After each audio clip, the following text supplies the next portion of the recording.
want to welcome everybody to Tri-County Speedway in Granite Falls, North Carolina. The Smart Modified Tour powered by Pace-O-Matic on hand here today. Strong field of mighty modifieds here. You see some of the cars already lined up for Pace-O-Matic Pole Award qualifying. Car out will be the number 16 of Jonathan Cash. 3 races already in the books. So far, the teenagers have gone wild with the Smart Modified Tour powered by Pace-O-Matic. Carson Lofton, now 16 years old. By the way, happy birthday to Carson Lofton. This week he turned 16. The first 2 races of the year, the 15-year-old went to Pace-O-Matic Victory Lane. And then last week at South Boston Speedway in Southern Virginia, 17-year-old Luke Baldwin for S&S Racing with Pace-O-Matic on the side of that race car. He went to Victory Lane and collected a $20,000 paycheck. He is 17 years old, so the team is doing very well. And that's a little bit uncharacteristic of Southern Modified Racing, but we have plenty of veterans vying for their first win of the year in 2024 with this series. Just moments away from qualifying, several cars have been excused from qualifying. The first car scheduled to go out, the number 82 of John Michael Jeanette. He was excused because they are working on that race car, getting things ready for tonight's 99-lap race, the Cardinal 99 here at Tri-County. And what a beautiful facility this has become. I am ready, David Hoots. Let's go qualifying here at Tri-County. You hear that 600 horsepower engine fire here today. That is the 16 out first. He's out of Oxford, North Carolina. In the Pace-O-Matic Aggressive Hydraulics S&S Racing PSR for Jonathan Cash. Cash, what a great run 1 week ago at South Boston Speedway. A 4th place finish, matched his career best in the Smart Modified Tour powered by Pace-O-Matic, which was set 1 year ago at South Boston Speedway as well. Jonathan Cash, this is a backup car. They switch rides after problems with the initial car here today. This was normally numbered a 38. They put the body panels back on it for the number 16. So Jonathan Cash out on the racetrack right now. Whatever, I'll just put scribbles for the words I can't read so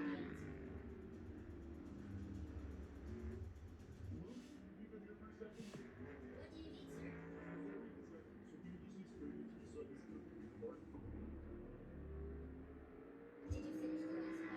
Yeah, why? Can you show me how to do it? I don't... We're getting scoring situated here in the tower. We'll have these speeds just momentarily here at Tri-County Speedway. Everyone was terrified, speculating that the shark had a nightmare. Once the shark calmed down, the woman reattached the radiometer to determine the shark's brain position and then inserted it into the restraint device. She used a syringe to extract the shark's proteins. The woman used these proteins for experiments, and after 6 seconds, the checkered flag right now for Johnny Keevan. And the laboratory technician having some difficulty in the next moment with scoring here in the tower right now. Went into a frenzy, and a man quickly smashed open a cabinet, taking out a gun to kill the shark. However, next car on the racetrack. What a good run for this tri-ride out of Reedy Creek, North Carolina last week in the number 21, that Carolina drilling machine for Jimmy Wallace. Helicopter to transport the laboratory technician to the hospital. However, as the helicopter unfortunately got nothing for timing and scoring right now. We're going to try to move over here and see what we have on the board right now. Jonathan Cash, the first car out, 15.026. 15.026 for Jonathan Cash. Johnny K second quick in the 48, 15.071. And Jimmy Wallace just completed his qualifying time, 15.074 for Jimmy Wallace in the 21. Now on the racetrack, the number 31 car, the second generation racer, with Jerry Hunt Super Center on the side of that race car for former crate modified champion Cody Norman. This is why you should never take a shower. Cody Norman struggled a little bit at Caraway Speedway a couple of weeks ago, hoping to have a better run here at Tri-County. Cody Norman, 15.124, 15.124 first lap for Cody Norman. kills her. Which ended He's about a tragically, tenth so of share a this video second with your off of friends Jonathan before- Cash on top of the heap so far during Pace-O-Matic Polo Award qualifying. And to the line, Cody Norman, 15:103, 15:103. Now on the racetrack in the QRC HVAC and Refrigeration number 4 out of Walnut Cove, North Carolina for the working man, Jason Myers. Jason Myers, a 40-time winner in NASCAR modified competition at Bowman Gray Stadium. Jason Myers to the top of the board, the first driver in the 14-second bracket, 14.979, 14.979 for Jason Myers. Coming around to take the checkered flag, can he do just a little bit better? Looks like lap number 1 will be the quickest for Jason Myers on top of the board so far in qualifying. Now on the racetrack out of Statesville, North Carolina, a former late model star from around this area, now converted to a modified driver. He's in the Paul French number 12 here at this racetrack for Jake Crum. And Jake Crum very fast, 14.895 first lap. Crum, a top 10 finisher last year here at Tri-County. Already on top of the board. Can he be quicker on the second lap?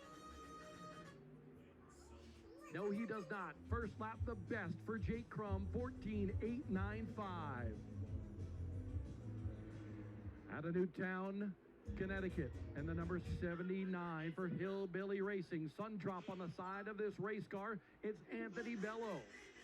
Anthony Bello, great run last week. He survived a crazy race at South Boston Speedway to finish 5th, his best career run on the Smart Modified Tour. First lap, Anthony Bello, 14.951, about a half a second behind. Right now, Anthony Bello coming to the line. Can he do just a little bit better? Bello, quicker on his second lap, but not by much. 14.932, 14.932, just about a tenth of a second off of Jake Crum. Making his first attempt with the Smart Modified Tour powered by Pace-O-Matic this year. He ran a handful of times last year, this driver out of the state of New York. Yes, he comes all the way from the Empire State to run with the Smart Modified Tour. It's Chris Finichario, a super stock star from the Empire State. Finichario, 15.074 first lap. Second lap for Finichario. Good looking ride for the number 8 this year. Finichario, fourth quick, 15.016. 15.016. This driver has struggled a little bit here today. In the Steve's Automotive L&R Transmissions number 15 out of Lexington, North Carolina, it is Brian Lofton. Lofton, 2 starts here at Tri-County, 2 top 2 finishes. Oil pressure problem on this brand new ride for Shady Grady Racing. And Brian Lofton, third quick, seems to have gotten it fixed after practice here today. Did not have many laps on the racetrack. In fact, this brand new race car had never turned a lap on the racetrack prior to today. Can he do just a little bit better? Nope, he'll remain third quick, 14.936 for Brian Lofton so far in qualifying. We always say the apple doesn't fall far from the tree. Well, that is true. We go from Dad Brian Lofton to son Carson Lofton. And the L&R Transmissions, La Blue Bottled Water, number 23, for the 2-time winner out of Lexington, North Carolina this year on the Smart Modified Tour, Carson Lofton. And Carson Lofton to the top of the board, 14.768 for Carson Lofton. Lofton, trouble last week at South Boston Speedway after 2 consecutive wins. Can he keep it and improve it here? 14.768, 14.768, top of the board for Carson Lofton. Next on the racetrack, in the Torch Eyewear, Bill Stein, number 02 out of Miami Springs, Florida. He is a former winner on the NASCAR Camping World, Craftsman Truck Series. It's Joey Coulter. Coulter, 2-time winner on the Smart Modified Tour. Joey Coulter has been saying, I need to qualify better, and he's fourth quick so far. Fourth quick for Joey Coulter. 14.933. Let's see what he does on his second lap. Coulter gonna remain fourth quick, 14.933. Now on the racetrack, and the number 99 out of Howell, New Jersey. In fact, car owner and driver are both from Howell, New Jersey. And what a combination. Blewitts and Tommanos. Jamie Tommano, former NASCAR Wheel Modified Tour champion, now car owner for Jimmy Showtime Blewett. Blewett running the opening races on the Smart Modified Tour. Second quick first lap, 14.832, 14.832 for Jimmy Blewett. He's never seen this place prior to today. And on his second lap, Blewett will remain second quick so far in qualifying. Carson Lofton still leads the field at a 14.768. Here's a guy that needs a change in momentum. 7th place last year here at Tri-County, but a miserable start to the season filled with bad luck. For this driver out of Statesville, North Carolina, it's Tommy Buzzy. And the Mark III Financial Units Moving and Storage, number 25, owned by Mike Smith. Tommy Buzzy, 7th quick first lap on the racetrack. A 14.971 for Buzzy. Can he do just a little bit better? Checkered flag now in the air for Buzzy. He will remain 7th quick. A lot of first laps quick in qualifying so far today for the Smart Modified Tour powered by Pace-O-Matic. This guy is a New Jersey speedster, and his family has a lot of history in modified racing. His dad, his granddad, they've owned race cars for a long time. Now Blake Barney driving the 27 for Gumley Motorsports, and Blake Barney quick so far. 3rd quick overall for Blake Barney. He was good in practice. 14.861 for Blake Barney first lap. Second lap. Kenny got on top here in qualifying. Blake Barney, he will remain 3rd. Tires dropping off quick here on that second lap. Normally we see these cars pick up pace just a little bit. Now on the racetrack at Walnut Cove, North Carolina, the Citrus Safe Grill Cleaners. Paint at Pat's Backyard Leisure Pools and Spas, number 1 for the ace, Burt Myers. The defending series champion looking for his first win of the year, his first pole award of the year. And Burt Myers, 2nd quick first lap, 14.779. 14.779. He's got to pick it up by just a little bit to beat Carson Lofton. Can he get it done? The ace, Burt Myers, on top of the board here in qualifying for the Smart Modified Tour. Time of 14.766. How about that? A 14.766 to a 14.768 so far in qualifying. Now on the racetrack out of South Bend, Indiana. He's a former Daytona 500 winner. Ryan Newman in the City Coolers, number 2. Aggressive hydraulics on the side of that race car as well. Ryan Newman, 4th quick first lap for Ryan Newman, 14.842. Newman, tough break last week in a wreck at South Boston. Ryan Newman will remain 4th quick for the driver of that Randy Renfro prepared race car. Here comes the number 24. Had some rack issues in practice earlier today. Amerifast Solutions on the side of this race car, owned by Buddy Ellis. This is a 3rd generation race car driver out of Freehold, New Jersey. It's Danny Bone. Danny Bone, usually quick in qualifying, 11th fast so far on his first lap. We'll see if he can improve just a little bit with just a couple of cars left in qualifying today here at Tri-County. Then you want to come back to this side of the car right here with Danny Bone improves 6th quick overall, 14.883 for Danny Bone. Now out of Northport, New York, driver of the number 77 for PSR Racing, Skip Barber Racing School on the side of this race car. It was just rebodied this week after a wreck last week at South Boston Speedway. It's Will Lambrose, the road racing star. What an impressive run for Will Lambrose so far, and an impressive run on his first lap. Overall, 5th quick for Will Lambrose, 14.855 for Lambrose. Hoping to do just a little bit better. Second lap, Will Lambrose improves to 4th overall quick, 14.835. a solution. And now, the man of the hour on the racetrack out of Mooresville, North Carolina. His family relocated there several years ago. They were out of Long Island, New York. This driver on the Pace-O-Matic ride for S&S Racing, Bill Stanley and Hermie Sadler. It's the 7VA of Luke Baldwin. Realizing that you were mistakenly buried alive. Luke Baldwin, fastest in practice today. Third quick first lap for Luke Baldwin. 14:8:02. The king of modifieds has crowned last week at South Boston Speedway.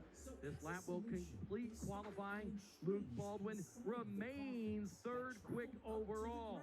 And we're connected to a little bell. And if you Burt Myers, the Pace-O-Matic Pole Award winner here today at Tri-County Speedway.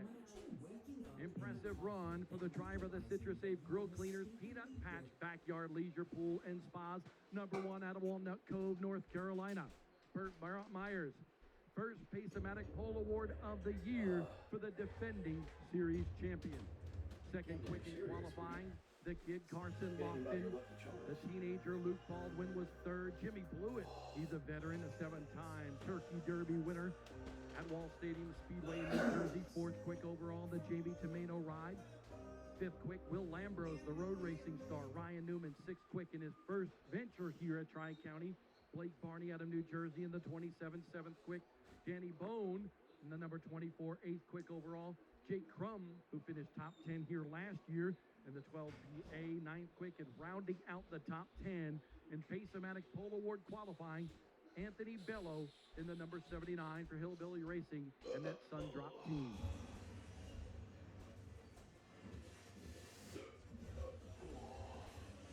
We will take a quick break here on Flow Racing. We'll come back with the redraw. The pole sitter, Burt Myers, will pull a pill out of a hat. It'll have a 4, a 6, or an 8 on it. And by virtue of the number that he selects, that number of cars from the order of qualifying will redraw for their starting spot. We'll be right back here on Flow Racing. Street stock qualifying, you are next. Street stock. Immediately after the street stock qualifying, the drivers meeting for all the other divisions except the modifieds. The modifieds, you'll bring your cars to the front straightaway for the pit road pit party. All the other divisions will go to the drivers meeting. The only cars that'll be on the front straightaway today will be the modifieds. You'll get to meet your favorite driver, get your picture made with him, whatever you want to do. First one of these that they've been able to do this year, you heard Bob saying the weather and circumstances have made it to where they couldn't do this at the first 3 races. So for all you modified fans, you'll get to meet the stars of the Smart Electric Pace-O-Matic Smart Modified Tour, including Mr. Ryan Newman, who's in the house here today for his very first trip to Tri-County Speedway. All right, street stock, let's go, guys. Fire them up. Let's roll with that first car in the qualifying order. Street stock, let's roll with that first car, fellas. We're running on a tight schedule here. Heads up on pit road, fellas. Everybody on pit road. Heads up, guys and gals. You got cars coming at you to qualify for the street stock division. Heads up on pit road. You folks don't need to be up against the wall.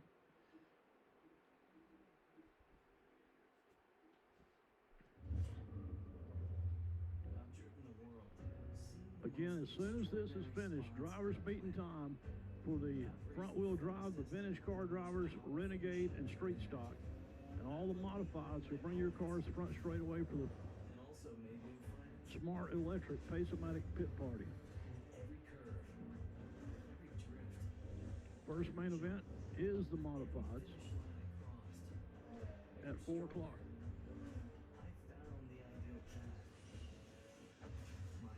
Both pit session stand in the pits and top side open for business. And if you didn't get your souvenir program when you came in, pick yours up and take it down to the pit party. Plenty of good autographs to get today. I've even got Michael Fatbackman Swain is going to be over here at the autograph party. How many folks remember Fatback from his crew chief days for Ricky Rudd? Bobby Labonte? Great days. Crew chief, a bunch of them in his days. We're going to have Fatback over here at the start-finish line signing autographs during the Pace-O-Matic pit party. It's not fun when you win a competition. I feel like losing is learning and winning is teaching. I like to set goals, reach goals. I am who I am. This is only one lap qualifying. One lap for the street stocks. Whenever you want to reach a specific time, you got that run in your head, and that's where the fun starts. It has like a really good feel. It's fast-paced. It really clicks with how I am as a gamer. Skills come with time and dedication. You have to know the track, you have to know the cars. Be humble and at the same time ambitious. Keep involved with the community. After a few seconds, if I knew. All right, guys, they've decided that since these guys are all on used tires, we're going to give them a warm-up lap that will not count. But when they get the green flag, that'll be the lap that does count. We'll let them put a little heat in their tires since they're all racing on used tires.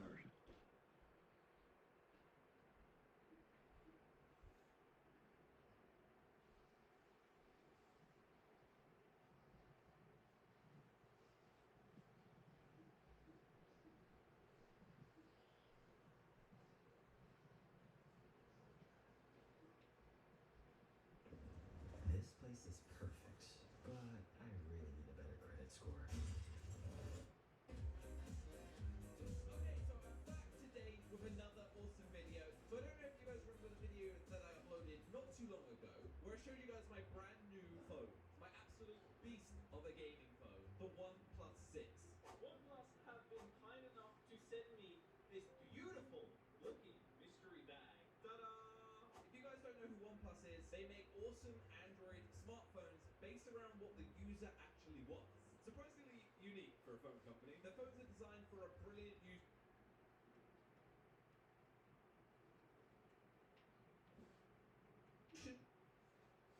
I'm looking at you. Alright, so here we are in Asphalt 9. We're going to be... It'll prioritize the data for the game that you're playing so that you get no lag. Notifications, for example, if you're... To do that though, we're going to go into the phone and turn on gaming mode. There we go, perfect. This will actually block unwanted notifications. For example, if your mum's asking you to come down for dinner, it can reroute calls for you and it'll prioritize the data for the game that you're playing so that you get no lag. So, you know, you can't blame lag on losing the game. I'm looking at you. Alright, so here we are in Asphalt 9. We're going to be starting the game afresh, anew. We're going to be learning together. We're going to pick the Mitsubishi Lancer Evolution as our car for the first race. Wow, looking beautiful. And here we go. We're on level 1 in San Francisco, the City Dash. Alright, ready? 3, 2, 1. Where's 1? This is the slowest countdown ever. Go! Alright, so we're already in last place. We've got a bit of nitro here so we can keep up with them. We can do some drifting over here. There we go. That generates some nitrous for us. Whoa! Okay, we just pushed into first place there. Everyone, hey, where do you think go? Whoa, whoa, whoa. Alright, guys, you need to calm down. These guys are in front of me. Okay, so here we can pick which direction we're going to go in.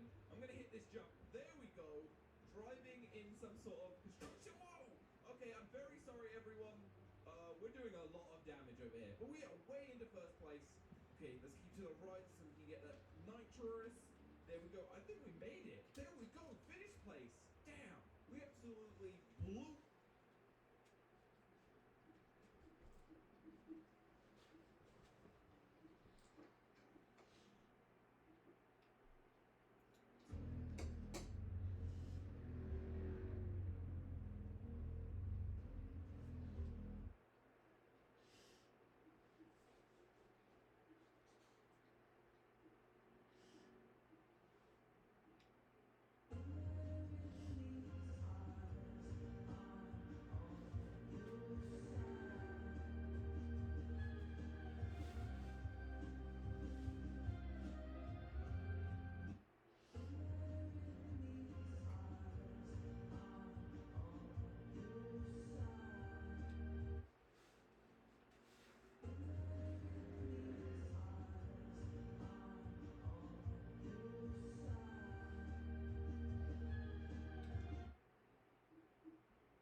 do you have in your...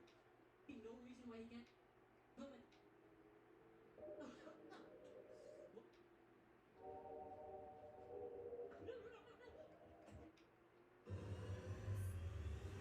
Here's Johnny. Hey, is somebody there?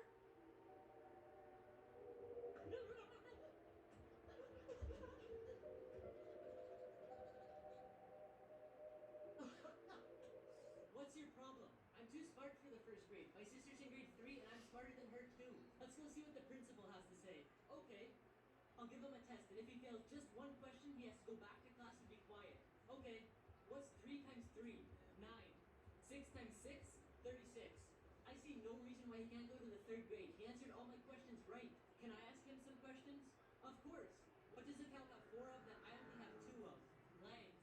What do you have in your pants that I don't have? Pockets. What does a dog do that a man steps into? Pants. What starts with F and ends with K? Fire truck. Put him in the 5th grade. I got the last 4 questions wrong myself.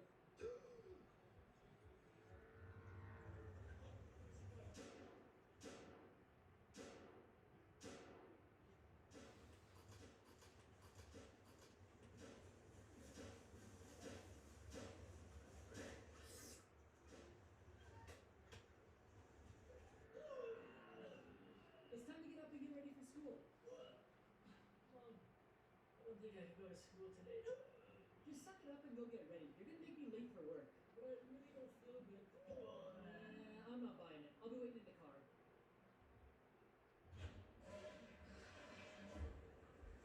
Mom, What? I'm not feeling very good. And what do you want me to do about it? Can I stay home today? I don't care. You can walk to school, take the bus, stay in bed, whatever. Just leave me alone. Little Angel, is everything alright? Yeah? You don't look very well. Do you want me to get you some soup? Mom, I'm fine. You know what? I'll call the school right now and let them know you won't be in for the rest of the year, okay? Hey, are you hungry? Yeah, let's go see what we have to eat. Okay.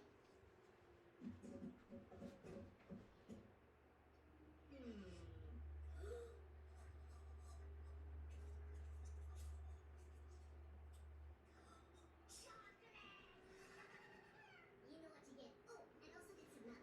Affirmative. To see what we have to eat. Do you want me to get you some soup? Mom, I'm fine. You know what? I'll call the school. Little Angel, is everything alright? Yeah? You don't look very well. Do you want me to get you some soup? Mom, I'm fine. You know what? I'll call the school right now and let them know you won't be in for the rest of the year, okay? Hey, are you hungry? Yeah, let's go see what we have to eat. Okay.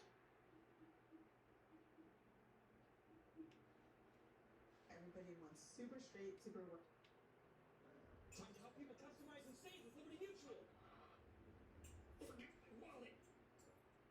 Looking for a treatment option that's right for you? Ask your healthcare provider for more information and visit at... Behind me are 1,000 Amazon products. Some of these products are so dangerous they can be banned on Amazon. So today we're going to risk our lives to open all of them. And at the end of the video, we're going to open the most expensive thing ever sold on Amazon. Starting with a color-changing chameleon. Yo, it's changing colors. It's pink. I don't know how I find these things on Amazon. Have you seen how these things eat? No. You gotta check this out. No way! That was so sick. This is an instant zip line that we bought on Amazon. We're about to put it over 2 cliffs and then try it out. We don't even know if this thing's gonna work. Let's put it over water first. Fine. The instructions said to put this post right here. And this post in the ground. This definitely cannot be a good idea. You ready, boys? Yeah! 3, 2, 1, Here we go.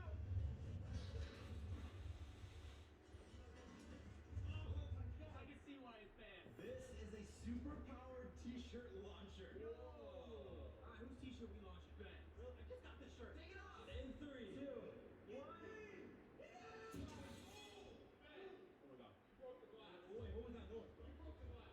What happened? It's bad. You broke it. The t-shirt gun was so powerful, it literally broke through the window. I see why this is banned. We're here at the park to see if this thing can shoot other things besides a t-shirt, starting with a tennis ball. Oh my god! Here goes a lemon. Lemon does not work. Last but not least, a prime can. Yo! This is a giant blob. Who's testing this thing? I think Cam. What? Why me? No. Just sit right here. Oh god. Okay. Eric, follow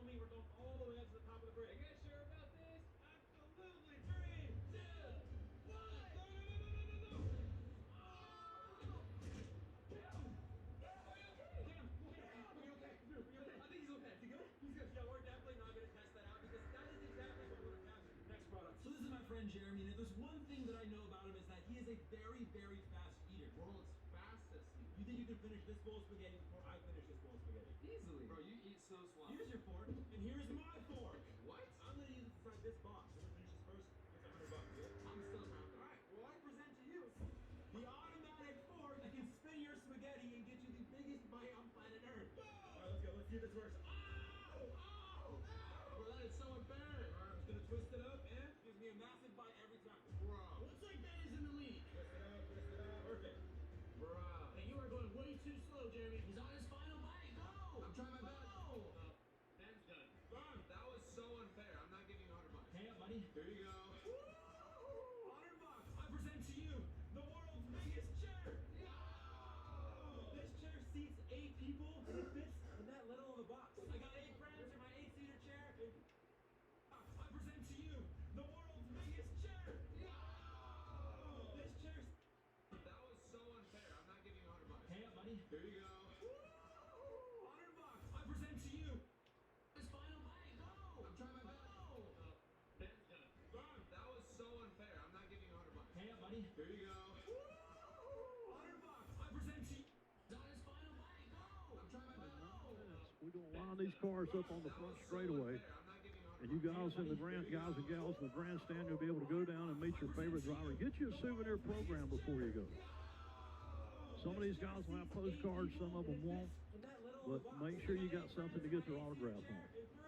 Go by the concession stand, pick you up one of these Tri-County Speedway souvenir programs. The 4th year of this, volume 4, number 1, dated March 30th, 2024, and get you a bunch of good autographs, especially on the center pole. This week's center pole starting lineup for last year's race, which Jason Myers was on the pole for that one. But Burt Myers going to do the redraw. You heard Bob telling he'll start 4th. What's the numbers? All right, the 77, they've already done it, and Lambo's on the pole in the 77 car. Moving on the outside, Burt will be 5th spot when they come to the green flag at 4 o'clock. If you got any friends that you think should be that's not here now, there's a little bit of confusion. I had a guy call me yesterday that thought the race started at 6:30 like we normally start. We start at 4 o'clock today. And that's probably going to confuse a few people that may not keep up with Facebook or the internet. So if there's somebody not here that you think should be here, get on the horn and call and say, hey, we're going to start racing here in an hour and 10 minutes. You better get yourself down here because the modified race is the first race of the day. This will be the perfect time to grab you a good cold Pepsi or Mountain Dew, the official drinks of Tri-County Speedway. Thanks to all the official sponsors. Brighton Auto, the official flag stand sponsor. Weaverville Tire and Wheel, Fast Lane Towing and Recovery up in Weaverville. Along with Hostile Diesel, Alliance Driveway Solutions, Leapfrog Landscaping. And thanks to all that Jody Chandler does for us here. I mean, Jody goes above and beyond. He is the one that's sponsored that brand spanking new Crown Vic division that will have our first race here 2 weeks from today. And I'm telling you, that's going to be a wild race. I got a feeling there's going to be a lot of interesting cars show up that first week. Bosco Lowe, remember that name, Bosco Lowe, back in the Busch Grand National days? Bosco from up in Fairview, North Carolina. I understand that Bosco's grandson has got one of the fastest Crown Vic cars on the East Coast. Hopefully he's going to be here in 2 weeks. Caldwell Collision, that's the official sponsor of the track crew. Heritage Finance, Shaw Furniture, Players Asphalt Maintenance, Price Roofing, that's Johnny Price, Hall of Fame member here, Johnny Price. Sponsors Thomas Bean's car, who Thomas won the championship here last year in the late models.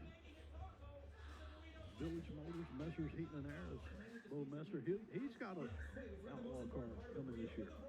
Richards Construction, Centos Uniforms, Little Caesars Pizza. I normally do like burritos, but all the ingredients we use are actually expired, rotten, not good. Chad Abernathy Trucking. All right, 5 minutes. All drivers, all you modified drivers, if you're not already at your car, in your car, you need to be ready in in 5 minutes to drive them to the front straightaway. All drivers, if you're not in your car or at your car, please report there now because in 5 minutes we need all those modifieds, and that's modifieds only. Everyone else should be at the driver's meet, which is going to start here in just a few minutes. Everyone else, you need to be at the driver's meet. The modified guys have already had their driver's meet earlier today. So this is only for the drivers in the normal front-wheel drive vintage car, renegade, and street stock divisions. You fellas need to be at the tire barn for the drivers meeting right now. The rocket sprinkler is lifting off in 3, 2, 1.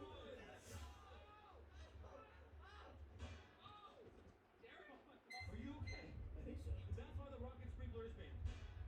Yeah! Alright, so this is a zone that's supposed to protect a human from any sort of impact. When it touches it, when it hit it with a car. No. You're gonna put my friend dummy inside. Hold it there. Alright, let's go hit it with my Tesla.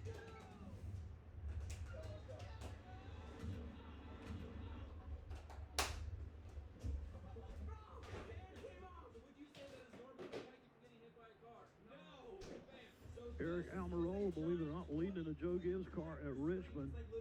Riley Hurt second, Chandler Smith. Chandler Smith won his first ever late model race right here. Ever.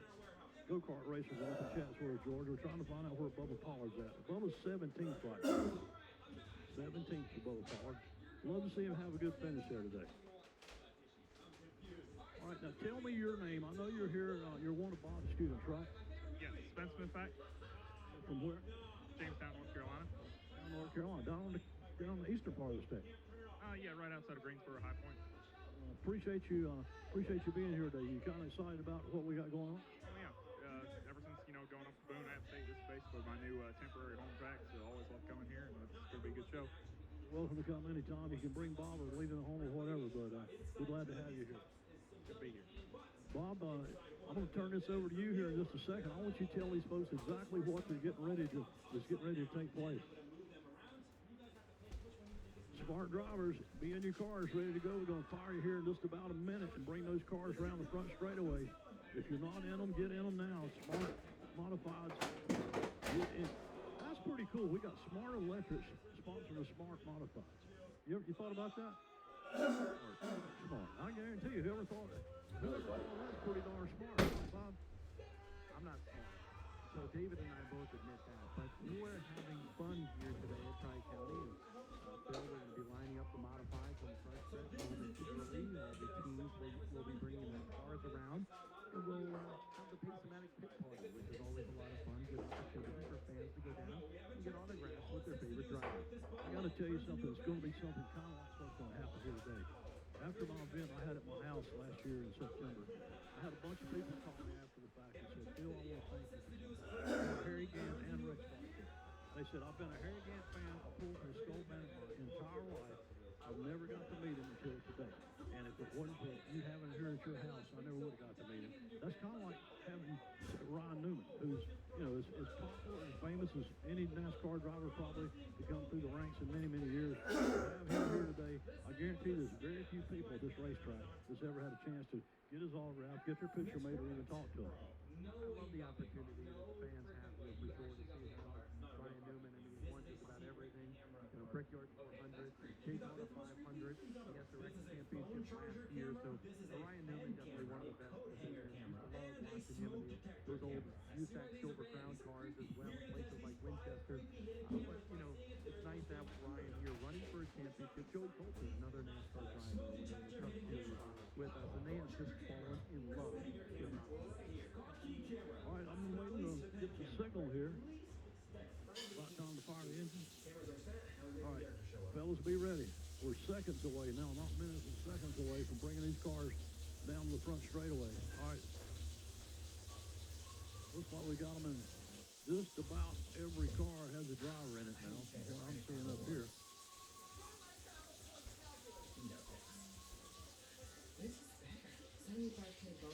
We appreciate everybody for coming out to Tri-County here today on a beautiful day in this part of the country. And for those that are watching live on Flow Racing as well, make sure you tell everyone, come on over to Flow Racing if you're far away. So you can watch today's races in Tri-County. Make sure you get here at some point. This is a fun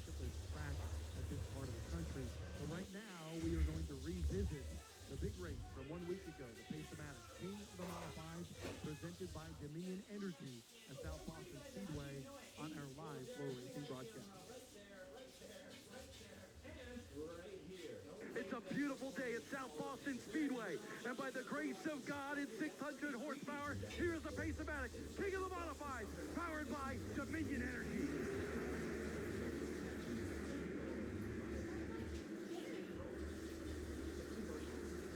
Matt Hirschman with the lead. Crum dropped in behind him. Boston, Baldwin, Burt Myers, the top five side by side behind that.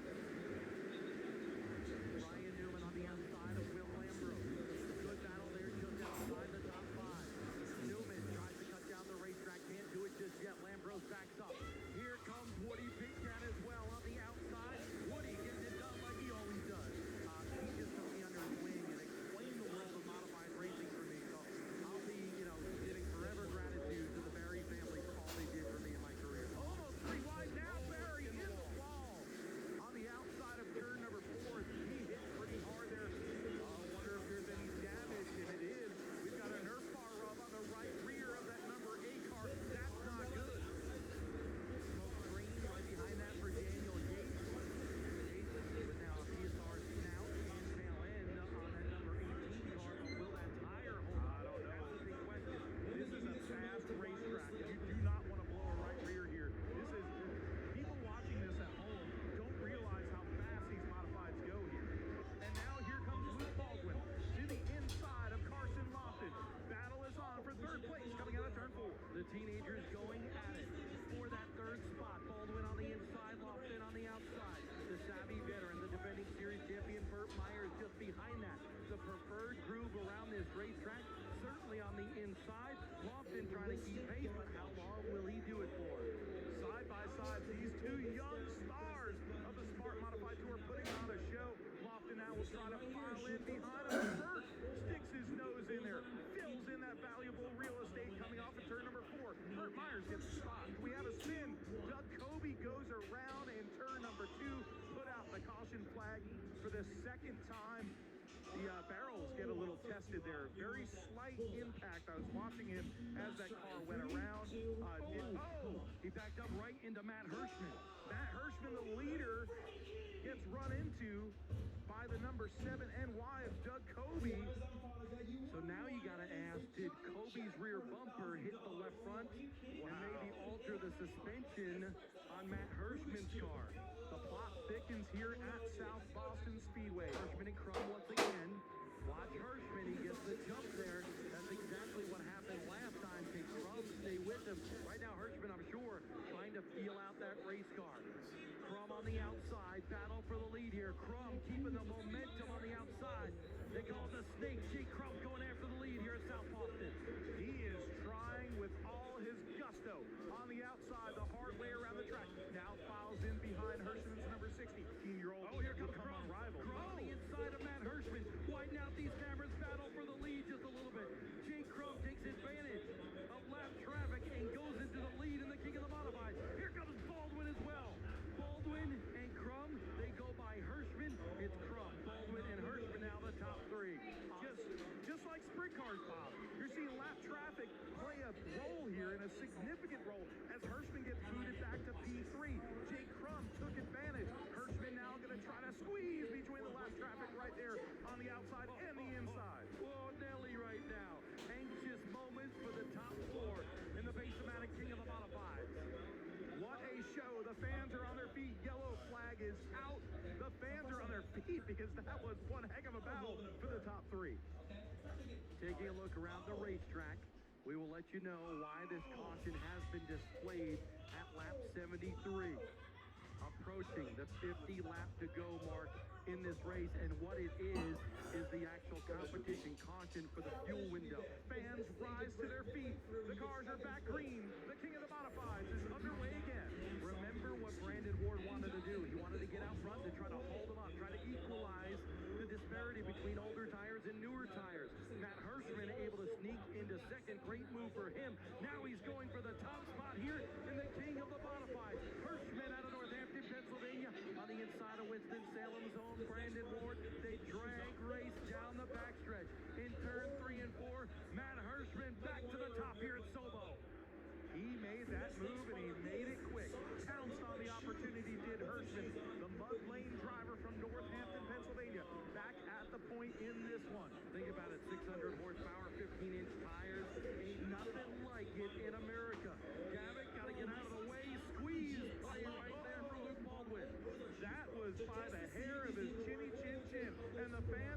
it, and they respect it.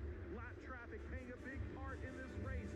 Jam car right there, forcing the 12 up high. That gives daylight. The crossover. Here comes the number 12 to the bottom for second place. Not surprised at all to see a little bump from Jake Crum to say, Brandon Ward, get out of the way. He gets by. Now Luke Baldwin gets by. Crum and Baldwin second and third, but Big Money Matt already checked out by about 5 car lengths. A little bump to the back bumper sends the 12 up a little higher than he wanted to go in turn number 3 and 4. Jams that car deep into the turn in turn 1. Luke Baldwin is ready to pounce. Gotta be careful if you're Luke Baldwin, because Jake Crum is known as the snake for a reason. He will bite you back in a hurry. Luke Baldwin trying to get by on the inside, side by side. They rub Nerf bars just a little bit. Crum lets him go. Will he repay him down in 3? Jake Crum thinks better of it. Give P2 to the 17-year-old Luke Baldwin. Definitely a disparity in years of experience between Hirschman and Baldwin. But both names synonymous with modified racing, both north and south. Little bump right there from Luke Baldwin. Baldwin pushes Hirschman up the racetrack and takes the lead. Luke Baldwin to the lead in the King of the Modifieds. 26 to go here in the King of the Modifieds at Sobo. Great restart by the 7VA right there, getting to the loud pedal first and getting to it fast. Hirschman right behind him, side by side behind Luke Baldwin, coming off of turn number 4. There's Big Cat as well. Baldwin with the lead. Hirschman almost got to his inside battle, still for a second. Hirschman inside, little bobble right there. Jake Crum on the outside. Crum so strong on the outside. Newman trying to do the same thing in that shitty coolers number 2. It's not paying off. Side by side though is Ryan Newman and Woody Pigcat. Pigcat trying to get back by the number 2 car in a battle for 4th. Had a couple of cars go all over the place that will bring out the caution. Oh, Newman in the wall. Ryan Newman has hit the wall in turn number 3. Big damage on the right side of the shitty coolers. Number 2, Ryan Newman's bid to become King of the Modifieds is over. We got 20 to go. Little push there from Matt Hirschman. Faults to number 7 just ahead of Jake Crum. Crum battles back valiantly on the outside with that number 12 machine. Woody Pitcat is there.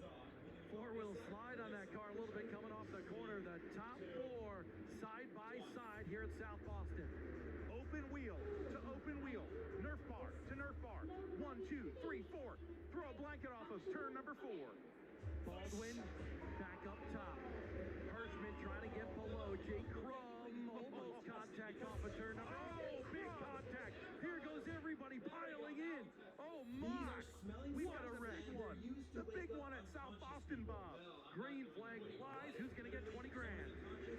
The 7 spun the tires, but he gets the traction that counts and vaults him into the lead. Matt Hirschman to the second. Here comes Doug Covey to the backside of the number 60.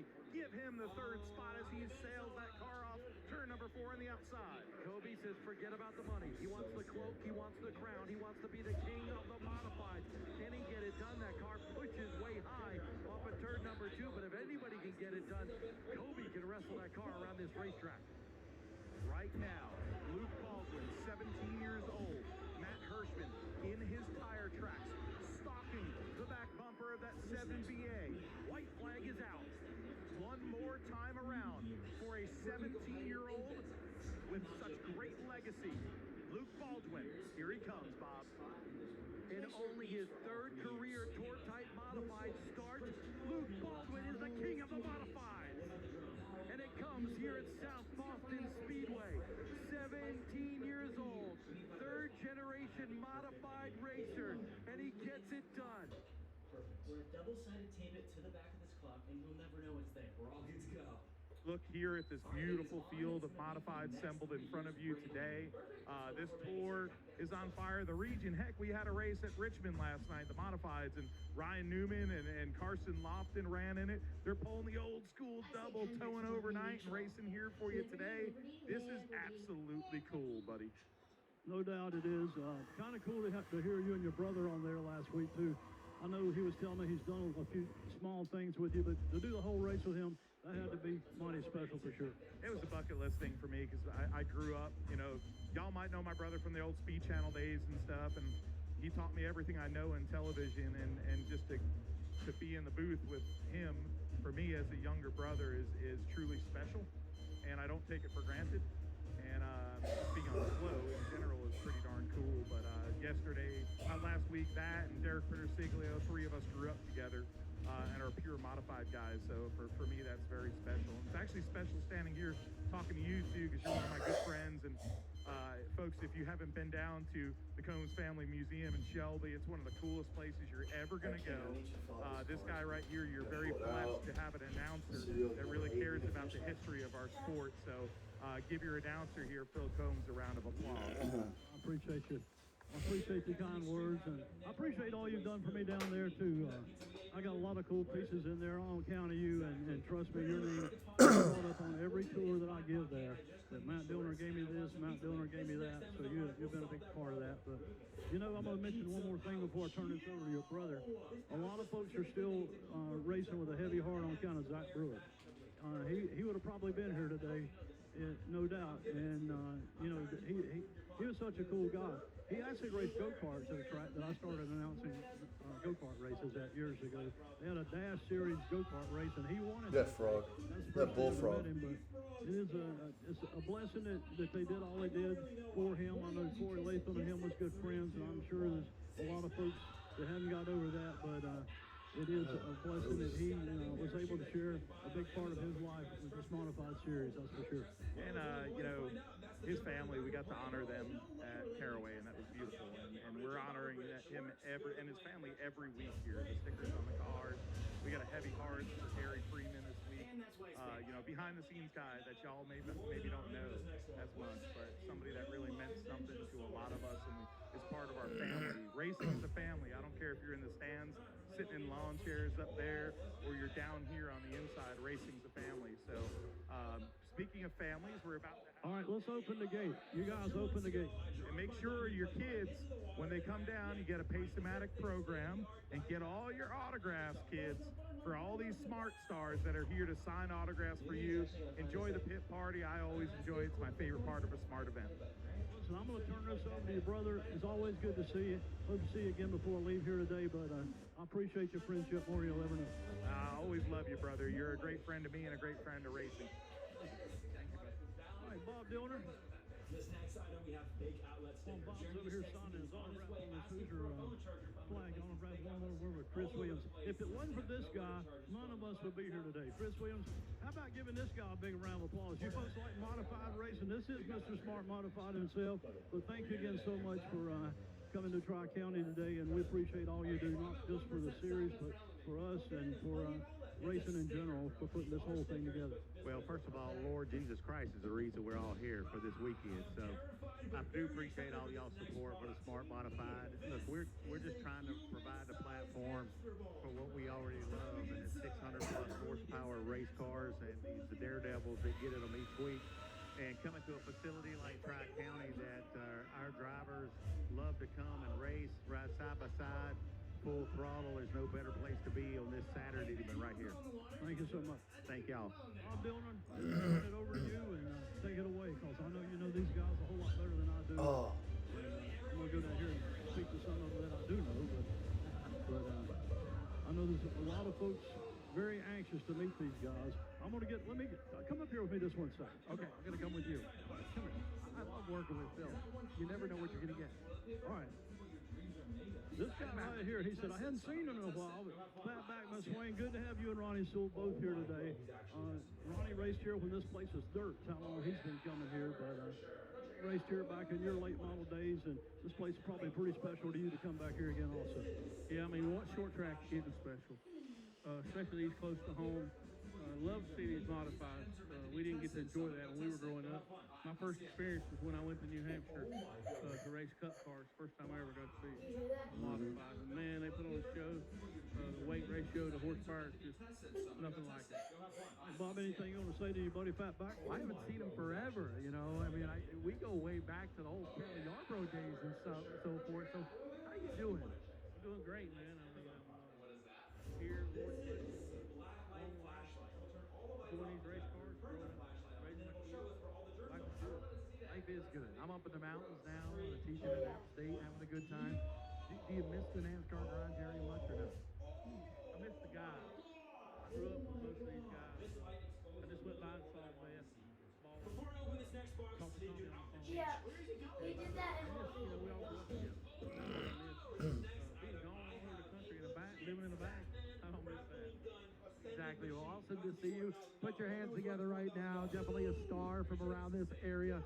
Filled the NASCAR garage area for so many years, Michael Fat McSwain. And you talk about a lot of other legends that are here as well. We're going to speak to one of them here in just a second. He will start third in this race. They call him Showtime. We're going to turn towards your fans up here in the grandstands, Jimmy. Jimmy Blewett, what do you think about today's race? Everything we've ever wished for. I can't believe that it's actually happening. I'm proud of you. It's real, right? Feel it, touch it. What? New team, for us internally, new setup on the car. Wait, what? And, all the way around the new program. So, Eddie, let me bring Eddie Harvey on board, to help him with the crew chief deal. It's kind of hard to do with Well, I say we send a photo to our parents and bring them. the rest of his family come on board to help us out. It kind of feels like we're back home again racing together, So, I just really about it. The car was fast at Fairway the last race. We got back there. For this next item, we have a giant 6-foot water balloon. Why would that be bad? The reason why it's bad is because people don't just put water in this balloon, they put themselves in it. Who's gonna go in it? All the things that come out here today to In goes support 1 us. foot, in goes 2 feet, Putting and on here all goes the these water. great Good to go on that. It's an 11-hour drive for me weekly. My legs are officially gone. We're gonna attempt to get my arms inside the balloon first. I need a lot of soap. In goes my arm. But I'm almost there. I want to put this in perspective just a little bit because you mentioned Eddie Harvey over here with him. For those of you who know modified racing a long time ago, and we're getting older by the minute, Jimmy, but back in the day, the Tomanos, the Blues, and the Harveys, so important, all of them out of New Jersey. Jamie ran for, the Harveys, Howard Harvey, and you guys all kind of coming together here to race here. That's pretty interesting, isn't it? Look at him.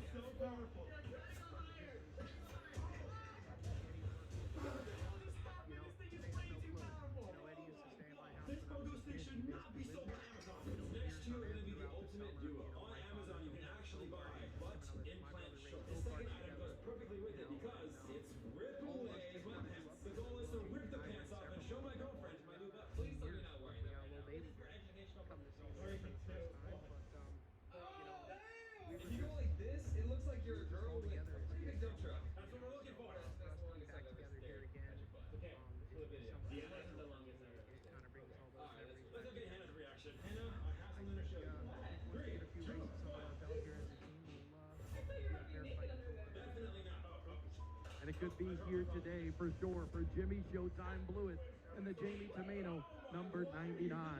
We're just going to make our way during this pit party for Pace-O-Matic. Make sure you come down here, get your autographs with some of your favorite drivers. This is your opportunity to get up close and personal with guys like Joey Coulter. Joey Coulter here at Tri-County. What do you think about today's 99 lap race? So, for this next product, I found water-flavored soda. Racing here at night. Right out. Temperature change usually gets pretty interesting. Whoa, that's really good. Today, it's warmer. We're going to race probably when the racetrack's about as hot as, so that'll create some different circumstances for us, which hopefully we're prepared for. If not, it'll be fun to help. But really glad to be back here. This racetrack. We have that. We have. How well it's done. All the Oh yeah, we have that. Look. Now, you're one of the hardest working guys on every race. I know what this is. We got to get you qualifying a little bit better. Get the thing out, bro. No, I don't know. It's really funny. I think historically, qualifying has never really been like A shot pin. Next item is... I don't want to do this with you anymore. and everything I've ever driven. Disappearing gum. But yeah, it definitely creates a little bit of extra work, a little bit of extra stress for us. But, guys do a really good job with this car and race trim. That's kind of been our strong suit since we got in these things. We're going to do a balloon pop race using only Pretty good. Amazon items. But we gotta help out, put on a really good and stuff like that. So I try to give back as much as I can. Yours first. Yo! I think you have somebody here that wants to see dad just a little bit, so we'll let you go. Joey Coulter in the Bilstein 02 here today. This next kid that we're going to talk to ran hot to start this season. He was 15 years old when he won his first race, 15 for his second race, and now it's Sweet 16 for Carson Lofton. Happy birthday to you this week, by the way. I appreciate it. I keep forgetting that I'm 16 now. I keep everybody asking saying 15. So, what did you do for your Little birthday? bow. See that little bow and arrow? Preparing for Richmond Tri-County. See that little bow and arrow? How was Richmond, and what do you think about today, Rick? Yeah, we finished top 10. We finished top 10. Finally get a top 10 in the National Modified Tour means a lot. Hopefully build some momentum over the day. What do you think about today? Obviously a good qualifying run for you. You start in the top It's the robot dog. But this place, Oh, you yeah. don't know what it's going to have in store for you because you're running during the daytime as opposed to normally at night. Right. The track was really green today at practice. I don't think they had an ice yet this year. So, I think the track gained a lot of grip there. So I think it's really good. That's the one we See saw in what Boston. happens. Yeah. 16-year-old Carson Lofton, the kid here, 2 wins already in 2024. We get these two guys. They're both from the north. Connecticut, Anthony Bello, Chris Vinachario from New York.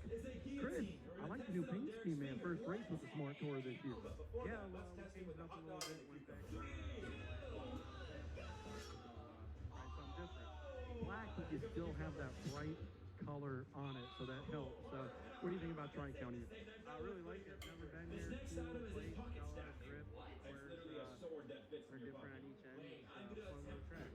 I hope you have a good show today, and it's ironic because we probably have the most brightly colored cars parked next to each other with Chris's car and Anthony Bello, you with the Hillbilly Racing line with Sun Drop on the side. You survived last week to get that first top 5, and now pretty decent qualifying momentum going into today here at Tri-County. What do you think? Last week we cut close over there.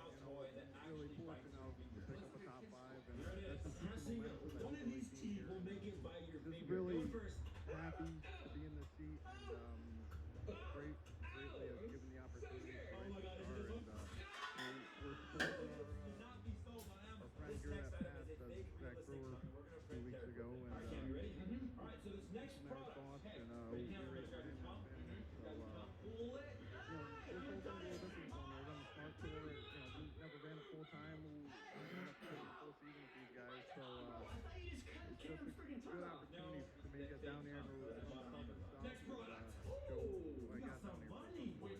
You've been running the tour type modifieds, the SJs, wins at Stafford and so forth, but how different are these racetracks down here in the South?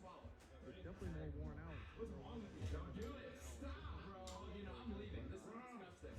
A lot of racetracks are and they got more grip. Down here it's a lot more tire management, and that's just something that you got to take accountability for. I think we run this other races, it just makes it better up north, and the whole crowd's different down here, and it's just a whole other group of guys. Well, we wish you the best of luck here today. Anthony Bello in the Sun Drop number 79. Good starting spot for him here today. Gonna move you over here. Because I see a cool new shirt, by the way, with legend on it. We're gonna mosey on in over here. I'm gonna sit down with you, buddy. If you're tired, you don't get a break. No, don't get much of a break. Neither do you. You're the one wanting to sit down. I figured you must. Well, you got kids. You know how it is. But all right, I want to ask you. This place, you've seen a lot of cool places in this town. You've been around you and your family for a long time. But what do you think about the improvements here at Tri-County? It's definitely one of the nicest racetracks we get to race. They could take a couple of double and golf and add a couple more down here with us. Anytime we go to a racetrack like this, nice facilities, you know what I mean? Obviously the racing service is in great condition to help out with the races and make sure it's race, but it's all the little stuff too that we like, and we really appreciate the racetrack. Hey, other than the misfortune last week, and that gobbled up a lot of cars, you've had a really strong run to start the season. A couple of good finishes there in the first 2 races. Where do you think you guys stack up right now? Because in the last season it was so wearing at times. It was, and so far we're scratching our heads again. We're either good qualifying or we're going to race. And I finally told him this week I don't care about qualifying. He showed, I think, 14th or 15th. But if I can give up qualifying and have a good race car, I'll take it. Like you said, it's just, I have my hands full with this thing. What is it? Skin. down here, by the way. I love the legend shirt. What's the inspiration behind that? I mean, it's pretty self-explanatory. I mean, we just kind of wanted to highlight the legend of the 4 car. My grandpa, my dad, Bert, myself.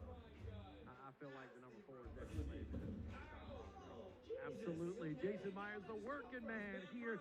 See how he does in the Cardinal 99 today at Tri-County. Costume.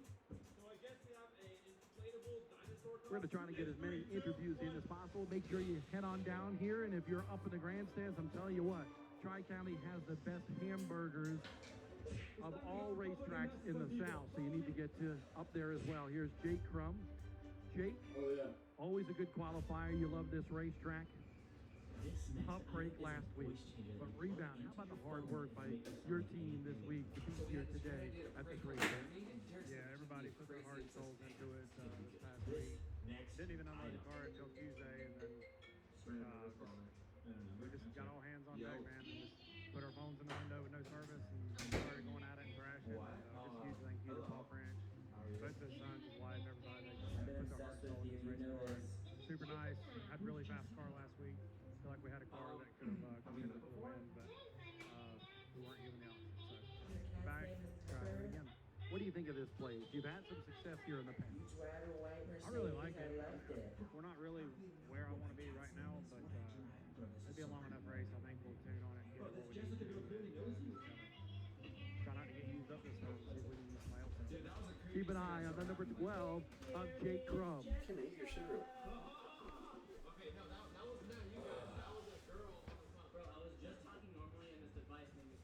So Jessica's not real. No. Yes, I can sleep tonight. Next product is. We keep on walking up and down the track here. Fans enjoying themselves, getting autographs with their favorite drivers. Several of them here coming from a long distance. In fact, this next guy, heck, he's not even super young anymore, but he's one of the younger guys in modified competition, signing some autographs down here. Blake Barney, he's got the Phillies hat on. Oh, I don't know about those Phillies. What do you think about the Phillies this year? I think that they're going to start off slow, but get hot at the end of the year like they always do. We're going to have a red October. You know, you're brave down here because didn't the Phillies start the season against the Braves down here? And everybody is a Braves fan down here. Yeah, I love that. I love the support for the Braves. They're very good team here, so they have one of the shortest odds of winning the series, and they got good players. Tiniest blender. And we appreciate you coming down here from New Jersey. What have you thought of your smart experience in the first few races of the year? It's been a lot of fun. It's been a big learning curve for me. I have a good amount of experience in the modifieds now, but it's a new place every single week. You know, the only place I've seen is South Boston. So definitely seeing a new place. It's a lot of fun, but definitely tough because I'm out there in practice and trying to adjust on the car and try to learn myself. So Blake Barney, we wish you the best of luck. Third generation modified racer here today. Blake Barney in the 27. Bert. Wow. Good? That's very good. Bert Myers with Citrus 8, grill cleaners, backyard leisure pool and spas, peanut patch on the side of the car. Congratulations on the Pace-O-Matic Pole Award here today. Thanks, man. It's been a while. I thought I had at least one last year. They said they looked it up. I didn't even have a pole last year. We got 3 wins, but no poles. So we've been struggling just a little bit to find speed. We have a good race car, but we've been struggling to find speed. But if we can find it, it's at Tri-County because I love coming here. I love the way this place is laid out. Have a lot of memories from back in the day coming here. So really looking forward to tonight. By the way, I love that legend t-shirt of the Ford down there. That's pretty cool that your brothers got for sale. You didn't pick exactly the way you should have there. You picked 6th right in the middle. You start 5th. Just your thoughts on that. Another big one. The way these races are laid out, and I think as good as our car is today, we're not panicking by any means. I think it's one of those deals where if you are in the front, you can maybe set your pace, but you've always got rabbits that want to go harder than you want to go. So 5th might play right into where we need to be. We're just going to be pleasantly persistent and see if we can't get to the front. Say that 10 times fast. I could not. Hey, I want to ask you because obviously Citrus Ace has been with you for a long time. I've been using that grill cleaner on my grill for years because of you, by the way. How about peanut patch as well on the side of the race car? You got some peanuts before today's race? They're in the trailer.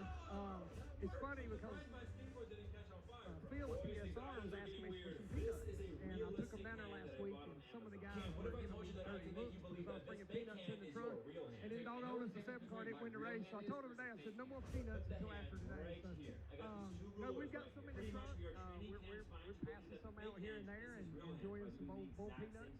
They're perfect for the race. You bring them to victory lane if you wind up there today. If we win tonight, I may just dump them all over everybody. We'll see. Bert Myers is the number 1, the Pace-O-Matic Pole Award winner today here at Tri-County.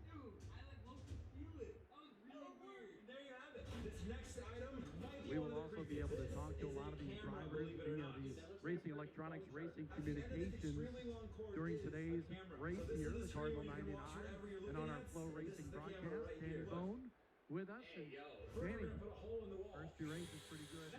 Just bad luck last week. What do you think today is going to bring you in this Buddy Ellis number 24? Well, I think we have got all the bad luck out of the way. We lost the rack in practice today, so last week and then practice today. So car felt good in qualifying. We timed 8th. We struggled a little bit here last year, but I think we made some changes that'll help us here in the long run. So gotta thank Buddy Ellis, Nick Ellis, Amerifast, all my crew. Really good opportunity. And hopefully we can win one of these things. I want to ask you, because it's kind of funny. You look at the Smart Modified Tour, Southern Modified Racing. You've been around these ranks for a Who's long that girl? time. But if you look, New Jersey, New York, Connecticut, a lot of this field today is brought about from some drivers from the north as well. Yeah, I mean, that just goes to show you how good that Chris Williams and the Smart Modified Tour staff is doing. A really good job with promoting these things and putting all these together. So it is cool to see the northern guys come down, and we've had really big car counts. So everything's going well. I don't know, everybody's busting on me. I'm 35 years old, and I'm getting beat by kids that have to be their dad. So this older group needs to step it up a little bit.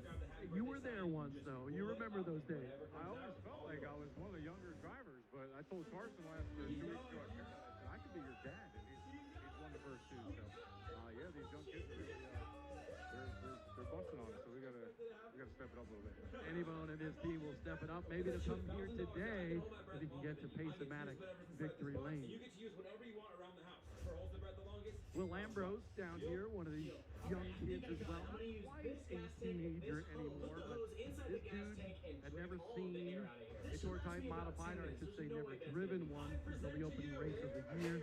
And now, would you say you're a big fan of modified racing? I've always been. We should on it. I still think mine has more.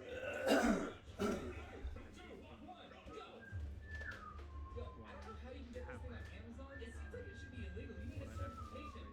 Okay, Ben blowing a lot of bubbles. I think it's working. I don't know if Derek still needs to hold my hand up. Oh no, High horsepower, 15-inch tires. I want to know. This kid is from Northport, New York. I'm from Huntington originally. We're both Long Island guys. All right, so as a Long Islander and being from Northport, East Northport is where the Parks are from. But I want to know who is your family a fan of growing up? On top of your head. I don't like where this is going. My family Boys, are you ever in the airport and you're just tired of walking? I have a solution. So, I know what you're thinking. It looks like a regular. You're part of the family now, indeed. What do you think about today's race, 99 laps here? Obviously, on the pole for today's run at the top of this race, what do you think? Next time you're in the airport, you don't ever have to worry about walking. Because you literally have a suitcase that works like a scooter. I'm going to keep it. Next item. You boys hungry? Yes. You nervous? I present to you the banana loca. We don't need all these You'll bananas. do good. You got Mike Curtis over there. He'll steer you the right way. Right here. Don't worry about it. You split the end up. You grab this little tube thing right here. Hook it into the banana. Twist. Pull out. Now we have a hollow banana. You get the actual thing you bought on TikTok, the banana loca. You open it. And then, are you guys feeling chocolate syrup? Right? Perfect. You go right here. You wish you the best of luck. Will Ambrose in the number 77. Wait then just like that, take your banana Luke out. Baldwin, the Pace-O-Matic 7BA. All right, then you wipe off the excess. Deal. Last Who week, wants to take the obviously first the bite? big win. You come here now. Did you have a little bit more pep in your step coming here today? Success, Winner sort of. of the King of the Next item. Modifieds? Here we have the Yeah, I mean, Beer it's stick. a This is for drinking apple juice confidence very racer fast. for sure. You know, this car came here last year with Bobby Labonte in it and won, so there's no excuse for me today. I know it's fast. I think I'm just struggling to figure this place out a little bit. It's a tough little place. A lot of things you can do to be fast, but I just got to find where the car wants to be. And So I was on know TikTok one night and I yeah, saw at the end. this item. Watching you in practice a little bit. Sometimes driving in, but it wouldn't be too far. This kind of lends to that with the grip and so forth. So what do you think it's going to be like in the race for 99 laps? Yeah, I mean, the pace is going to be pretty fast. Not a ton of tire wear here, but you got to be careful. So really just going to be going as fast as we can while staying disciplined, not slipping that right rear, chattering those fronts, or anything of the sort. So the pace will be fast. It'll be going pretty hard all race, so it should be a good show. You know, young kids, the teenagers, you and Carson, kind of getting all the older guys a little bit aggravated. They've been mentioning it during all these interviews that now they want to beat you. Get the target on you, man. Oh, that's all right. I knew that's probably the way they do things, but you know, there's a lot of experience in this field, a lot of talent. So you know, it's gonna be hard to kind of for me and Carson to kind of keep beating them. You know, they're getting better and better every week, and they'll be right up to us in no time. So, yeah, definitely a target on our back, which is cool. I like that. But yeah, we're just gonna. I know we got a good car tonight, so we're gonna go out here and do our best. Luke Baldwin, one of the rising young stars of American motorsports, wheeling the number 7BA for Sadler Stanley Racing here in the Smart Modified Tour, powered by Pace-O-Matic at Tri-County Speedway. A lot of drivers taking pictures with some fans down here, and we love the fact that everybody is in turn 1 and 2 down there, tailgating, having a good time, maybe grilling up some burgers and maybe having some peanut patch boiled peanuts as well. We will be doing racing for 79 laps with the Cardinal 99 laps today for the Cardinal 99 for the Smart Modified Tour, powered by Pace-O-Matic.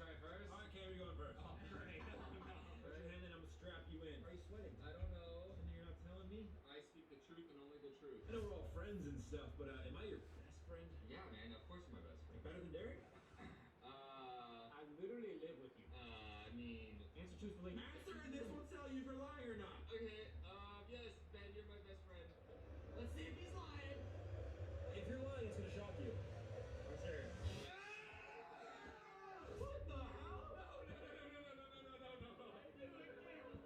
I'm sorry, Ben. All right, Derek. Yeah, you want to hear your question? All right. Did you brush your teeth this morning? Of course I brush my teeth. Let's find out. I brush my teeth every single... No! I brush my teeth smell like shit. This thing doesn't work. Dude, I thought I could smell your breath from here. It's about close now. Oh, God, bro. Last but not least, I'm a go. Would you rather hang out with the boys or hang out with your girlfriend? Oh, that's a good one. Well, guys, you guys are my best friends. I mean, we're right here. Yeah, we're right here. Yeah, the boys. All right, boys. Let's find out. I hope my girlfriend's not watching this video. Bro, shock the shit out of me. I knew you didn't like him. I do love you guys, but I also do love my girlfriend. Hannah, see? I do love hanging out with you. These guys. Alright, man, next item, just don't punch me in the face, alright? Sorry. Just a few more minutes for the Pace-O-Matic pit party here at Tri-County. Let's break the item. Tommy Buzzy, one of the guys hoping for a reversal of fortune, at least the way it's been. Big talented race car driver, great team.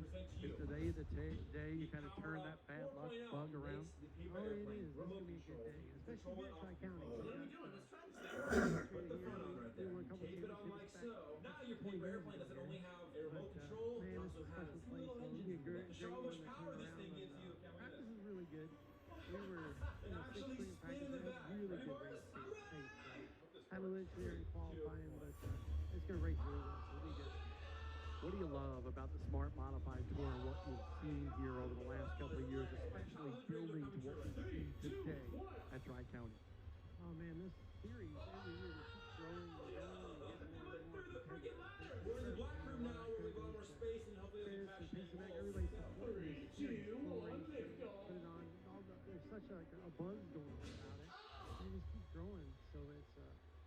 special.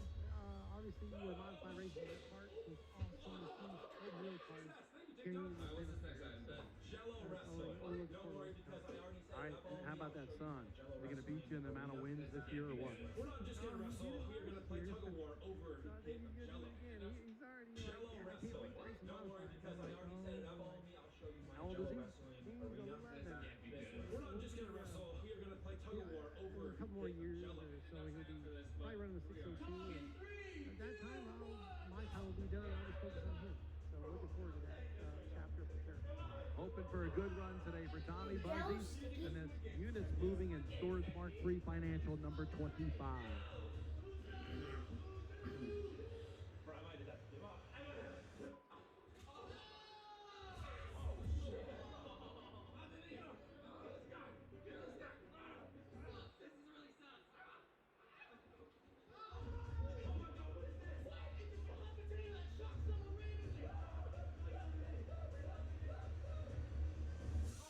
It's a hot potato that shocks someone See this type of randomly. water right here?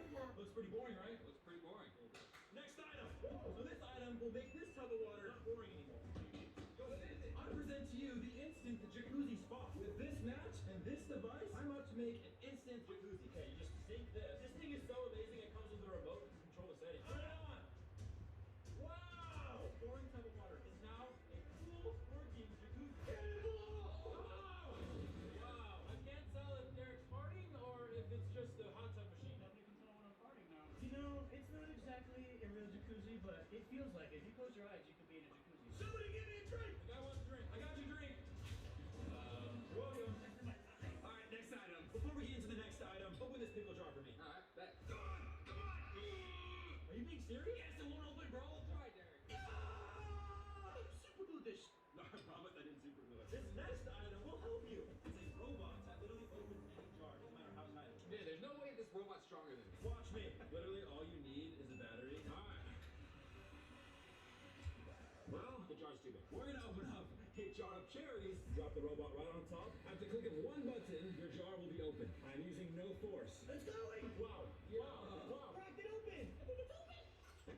Wow! Alright, boys, enjoy. Next item. What if I told you this next product could knock over all these cups without even touching it? Product! I present to you the Air Bazooka.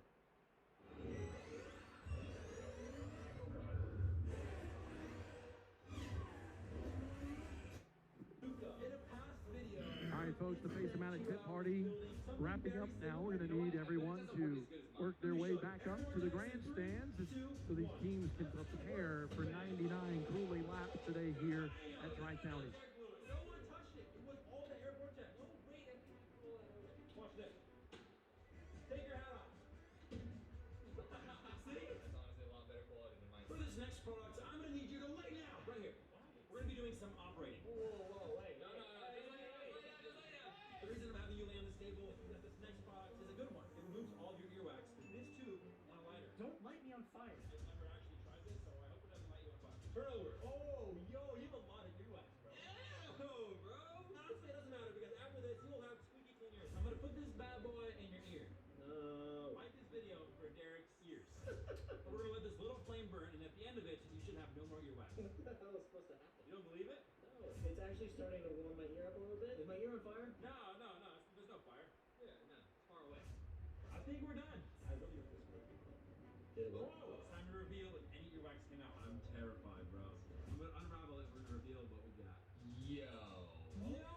Oh my god! There's that. Yo, literally, I can hear colors right now. It's only coming out one side. We gotta do the other one. Alright, next time. Boys, don't you guys just hate walking? Yeah, I hate walking. Yeah, I'm literally allergic. Alright, well, this next item will help you. I present to you. Wow. So this is a one-footed hoverboard. Well, we actually have two because you have 2 feet. It is one hoverboard for each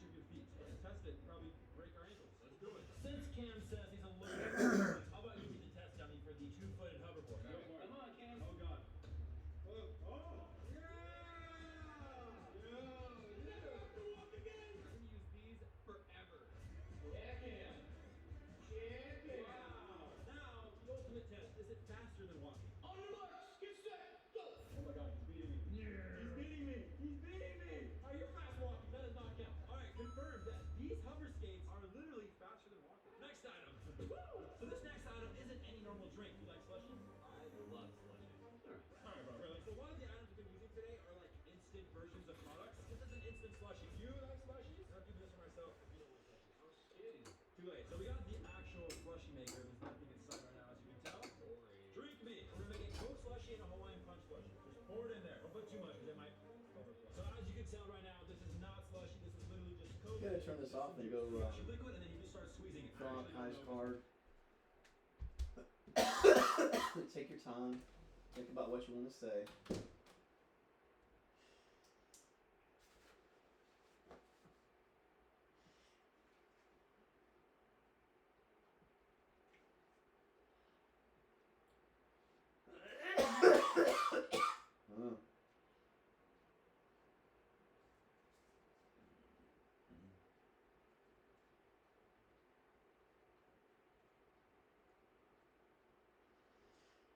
Is it deer, then comma, Kai?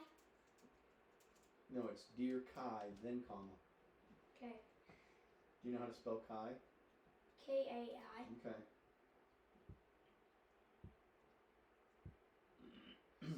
Dear Kai, then comma, then below that, write whatever you want to write.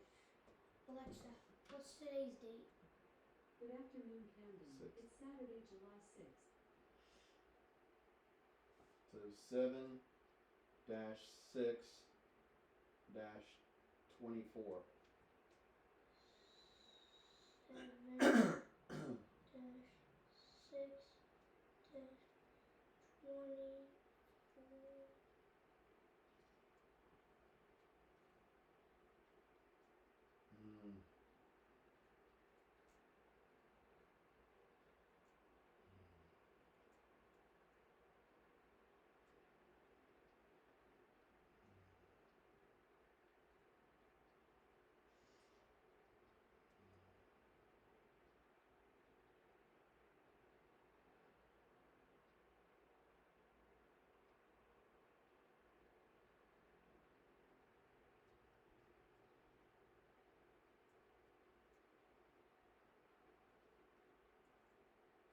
How do you spell you'll?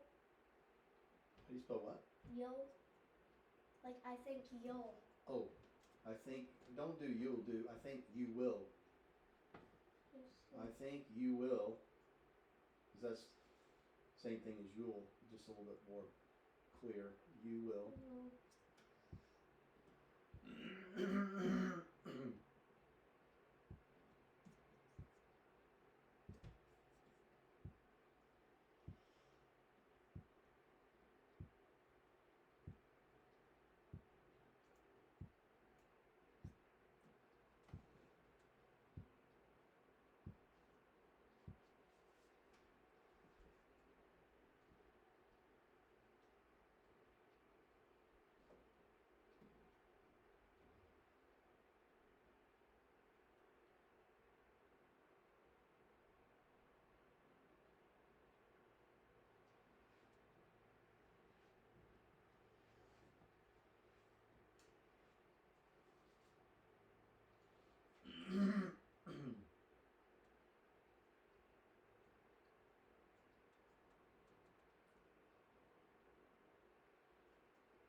Ladies and gentlemen, all you folks on the speedway that don't have an armband, you need to move back in the grandstand, and you cannot go back in the pits unless you have the purple armband on. Also, if you're in the pits and you don't have a purple armband, we got 3 security guards on the grounds now.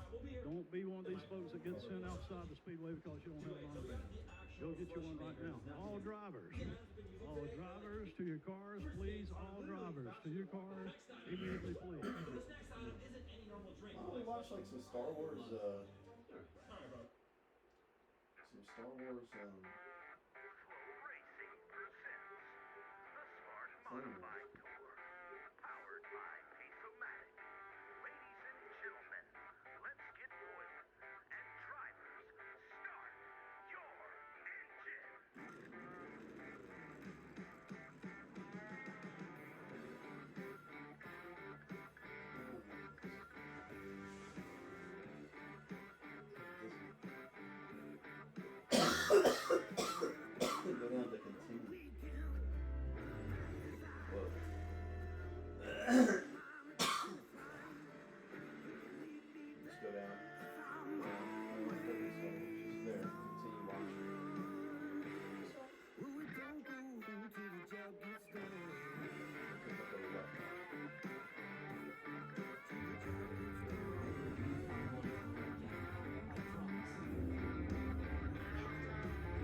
Once again, pit crew members, band members, whatever, you're going to have to move back to the grandstand for the pre-race ceremony and get this thing underway. All spectators, you need to move out of the pits, back into the grandstands, and let you in. Crowns are inherited, kingdoms are earned. Well, Phil Combs, we appreciate everybody being here today. Momentarily, we will go trackside for the race ceremonies. I want to welcome everybody live on Flow Racing, the Tri-County Speedway for the Cardinal 99 for the Smart Modified Tour, powered by Pace-O-Matic. A great field of race cars here today. Some stars from all over the country, both north and south. One of the best in the business. Ryan Newman in the field today, the Daytona 500 winner, going to be competing for his first ever victory on the Smart Modified Tour. After 3 races, let's take a look at the point standings coming into this one. The kid Carson Lofton, now 16 years old, just a couple of days ago. He actually leads the point brigade in the championship hunt for the Smart Modified Tour, powered by Pace-O-Matic, by 6 markers over Luke Baldwin. Luke Baldwin, another teenager, just 17 years old, 6 points behind the winner of the Pace-O-Matic King of the Modifieds, presented by Dominion Energy last weekend at South Boston Speedway. Matt Hirschman, not with us here today, 3rd in the points. Kurt Myers, the defending series champion right now, and today's Pace-O-Matic Pole Award winner in that Citrus Safe Grill Cleaners Peanut Patch number 1, 4th in points, 20 markers behind Joey Coulter, has been consistent. Former NASCAR Truck Series winner, 5th in points. There you see the rest of the top 10 in the point standing. The person that took the big hit last week, Ryan Newman, involved in an incident during the King of the Modifieds, went from 2nd in the standings all the way back to 7th, but we got plenty of racing still to go. This only the 4th race of the year for the Smart Modified Tour, powered by Pace-O-Matic. You can see all the teams lined up along the inside retaining wall, getting ready to fire those engines and come around for driver introductions. Tri-County Speedway, this place opened back in 1985 as a dirt track. It was paid back in 1988, 4/10 of a mile with a 12 in the corners. Not a lot of difference between the straightaway and the corners. 12 degrees in the corners, 9 degrees on the front stretch as well. Seats 3,600. And the interesting factoid or nugget, if you will, there's a tunnel here for a short track. Tunnel in turn number 3 that allows teams to lead after their races, people to go with easy access from the infield to the outside of the racetrack and back and forth. So a lot of history here for the Smart Modified Tour at Tri-County as well. 15 different races with 10 different winners. 3 multiple winners as well. As we get ready for pre-race ceremonies, this race has only been won from the pole on 1 occasion. Most leaders, 5 back in 1996. Only 2 states represented in terms of winners. Most of them from North Carolina. Last year here at Tri-County, Texas's own Bobby Labonte from Corpus Christi was the winner. Let's go trackside with pre-race ceremonies here at Tri-County. Phil? Corn and Moncala have always had a difficult relationship, but it was respectful until Riff Tamsin arrived. Once that carcadon got inside Yosai's head, the alliance between the Moncala and Corn fell apart.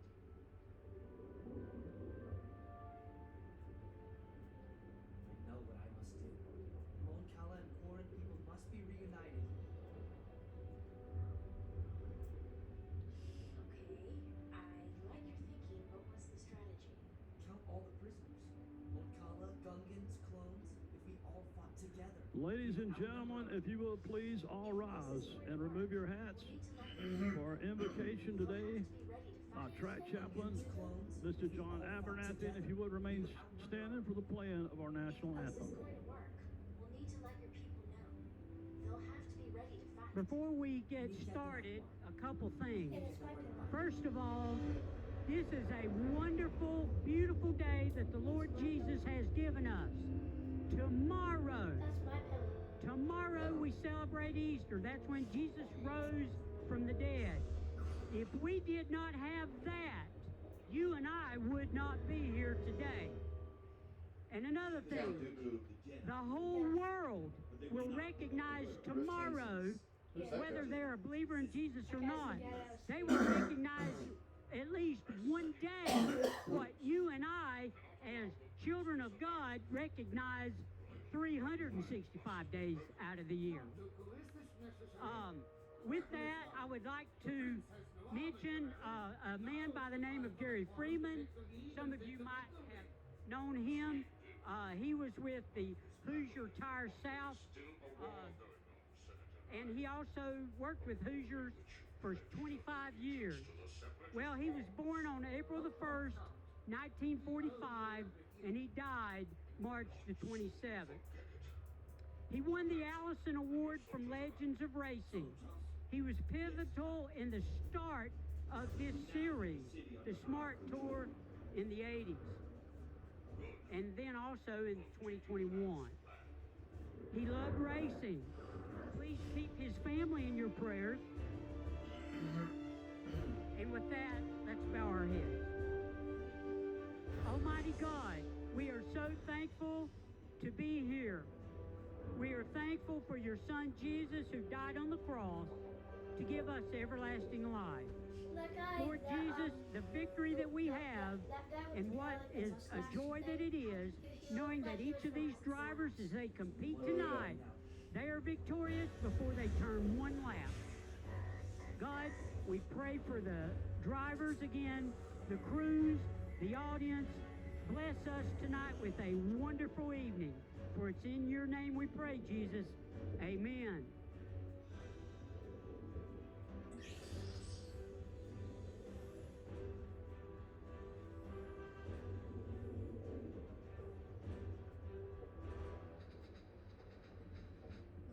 Get out of here! The city is falling. It's lost.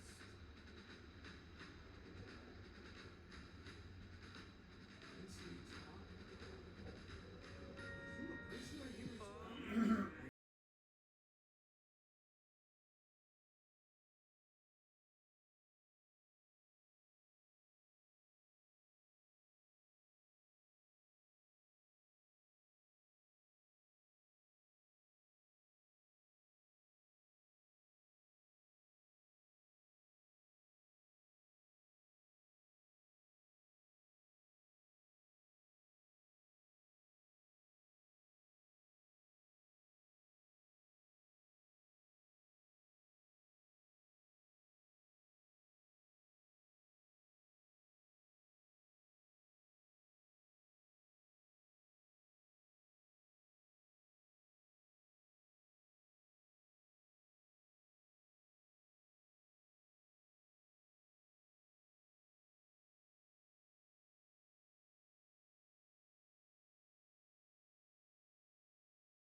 They have Jar Jar Binks and the princess. And in my position, I cannot afford to take chances. Uh-oh. Time is of the essence, Nick. Tell me what I want to know. No. Just filling up the water.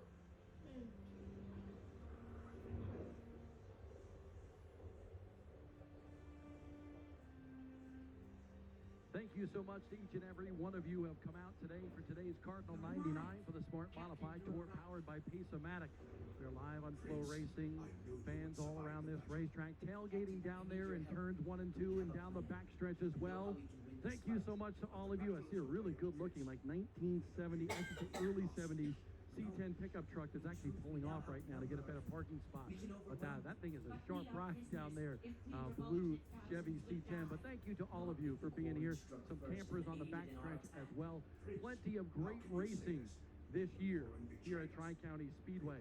Drivers now getting inside their rocket ships with wheels, as they're called, modified. And we love the Smart Modified Tour and what it's done for Southern Modified Racing. 19 cars in the starting field here today.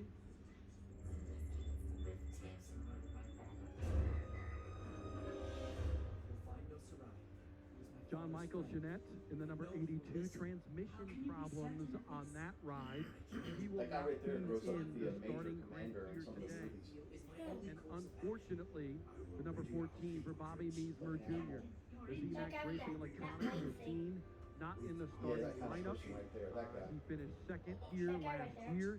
He came from 17th in the starting grid to finish second, not here. Blew an engine Somebody, during practice earlier today. either he or John somebody Michael from Jeanette not able to tribe start because becomes of an admiral transmission in the problems movies. and engine problems for Bobby Meismer Jr. as well. We look forward to both of those drivers for joining us again at another event on the Smart Modified Tour powered by Pace-O-Matic this year. Next week will be a little bit east of here. Rougemont, North Carolina.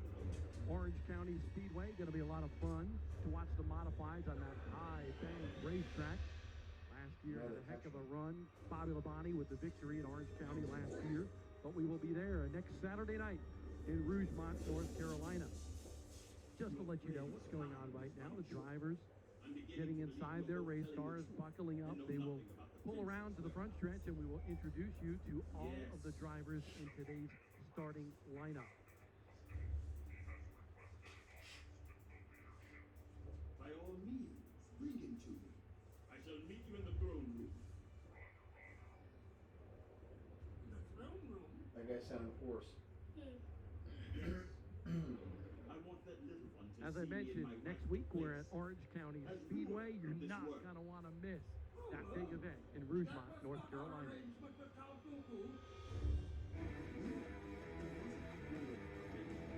It was not.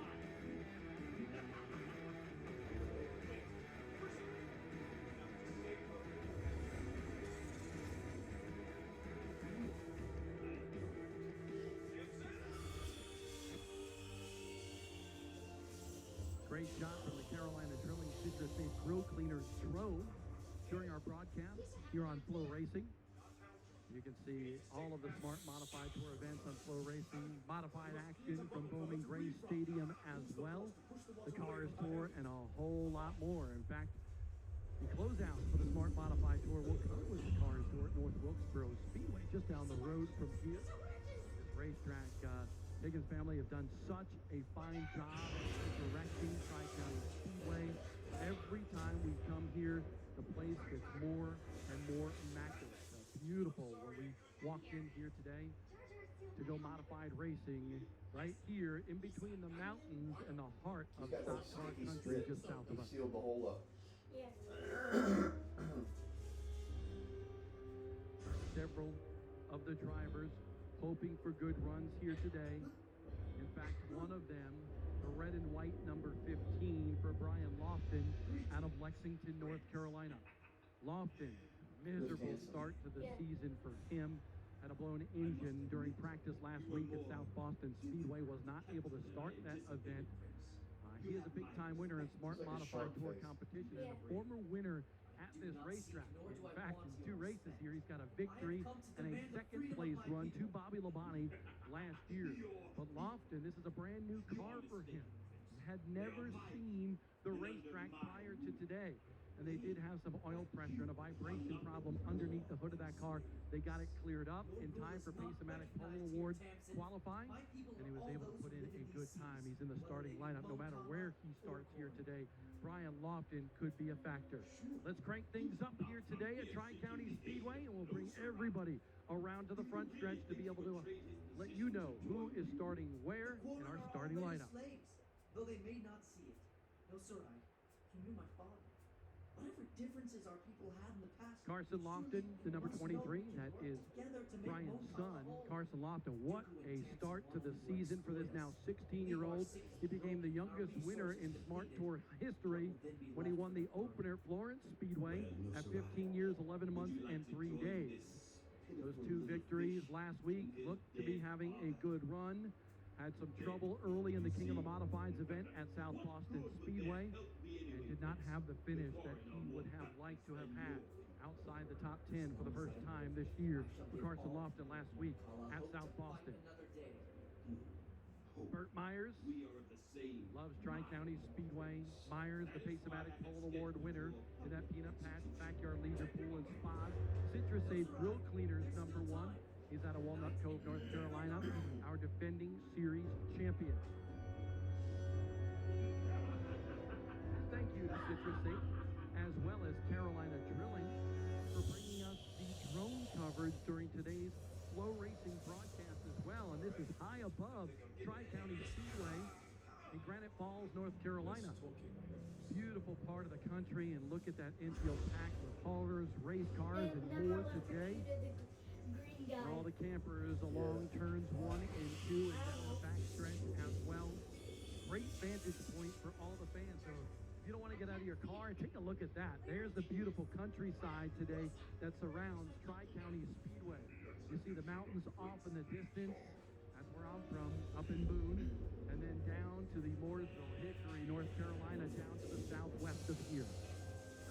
Again, Citrus Ace Grill Cleaners. If you've never tried the product, you need to. If it's race season, then it's grilling season. And Citrus Ace, you spray that on your grill, wipe it away in just moments, prepares you for some good grilling, whether it's burgers or barbecue or a whole lot more. An hour and 5 minutes. Folks, here come the modifieds on the front stretch at Tri-County. Feel the vibration of these 600 horsepower engines rattle the cement grandstands here at Tri-County. Sure, I like this plan after all. And then after that, you and I, can maybe go to dinner somewhere. Maybe even go to a movie. You want to go to a movie? At a theater? Big, huge theater? Let's go through the starting lineup for today's Cardinal 99 at Tri-County Speedway. Starting 19th, the former crate modified champion in this area. He's out of Louisville, North Carolina, in the Jerry Hunt Super Center, number 31. It's Cody Norman. Starting 18th on the outside row. And from Green Creek, North Carolina, an 8th-place run last week at South Boston Speedway in the King of the Modifieds. It's the 21 of Jimmy Wallace. Starting to his inside is spot number 17. He's in a good-looking yellow number 48 car. New paint scheme on the side of that race car. The driver of the 48, Johnny K out of Florida. Starting 16th.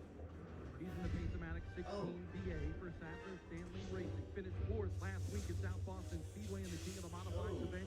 Out of Oxford, North Carolina, put your hands together for Jonathan. Yeah. Making his first start of the season with a smart modified tour powered by Pace-O-Matic. He's the driver of the number 8. That is a black and yellow, bright yellow race car for a super stock competitor out of the Empire State of New York for Chris Finitario. Starting 14th, he admitted not a good qualifying run for him here today, but he wasn't focused on qualifying. He's out of Walnut Cove, North Carolina, and a 40-time NASCAR modified winner at Bowman Gray Stadium. It's Jason Myers, the working man here at Tri-County. Starting 13th, maybe this will be lucky for him here today because he's had bad luck to start the season. And the Mike Smith Andretti, number 25 out of Statesville, North Carolina, it's Tommy Fuzzy. Starting 12th. He won here 2 years ago at Tri-County Speedway. Finished 2nd last year. He loves this racetrack. He's out of Clemens, North Carolina. In the Shady Grady Racing, number 15 for Brian Lofton.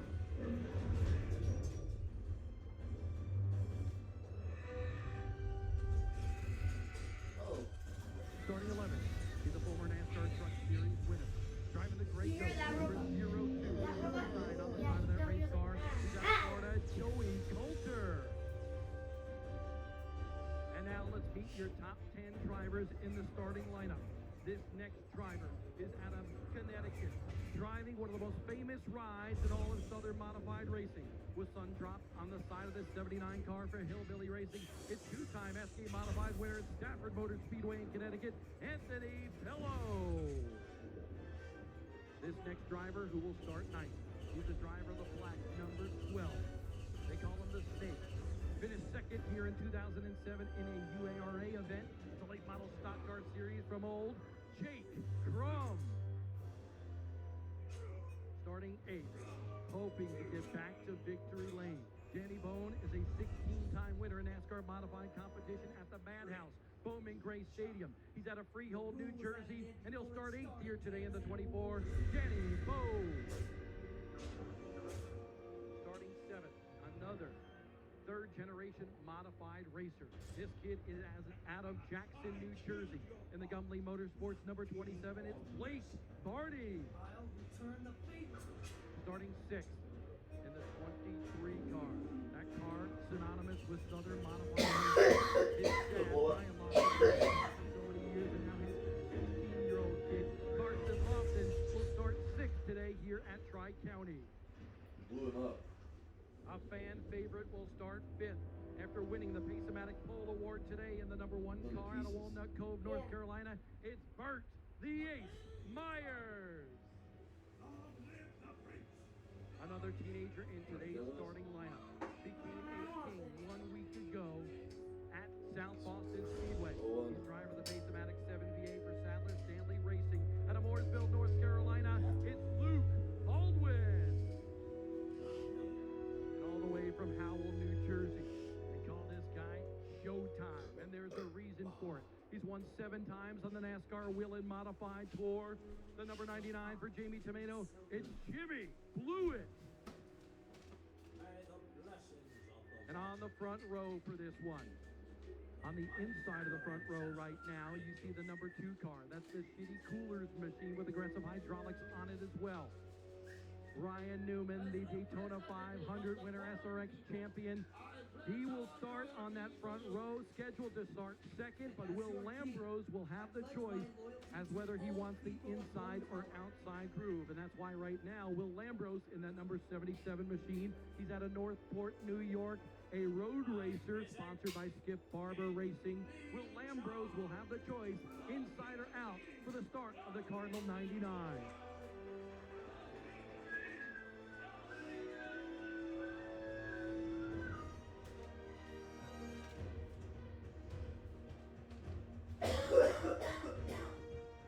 Folks, help me out here. We're going to have the command to fire engines today at Tri-County Speedway.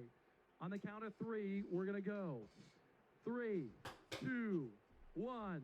Drivers, start your engines.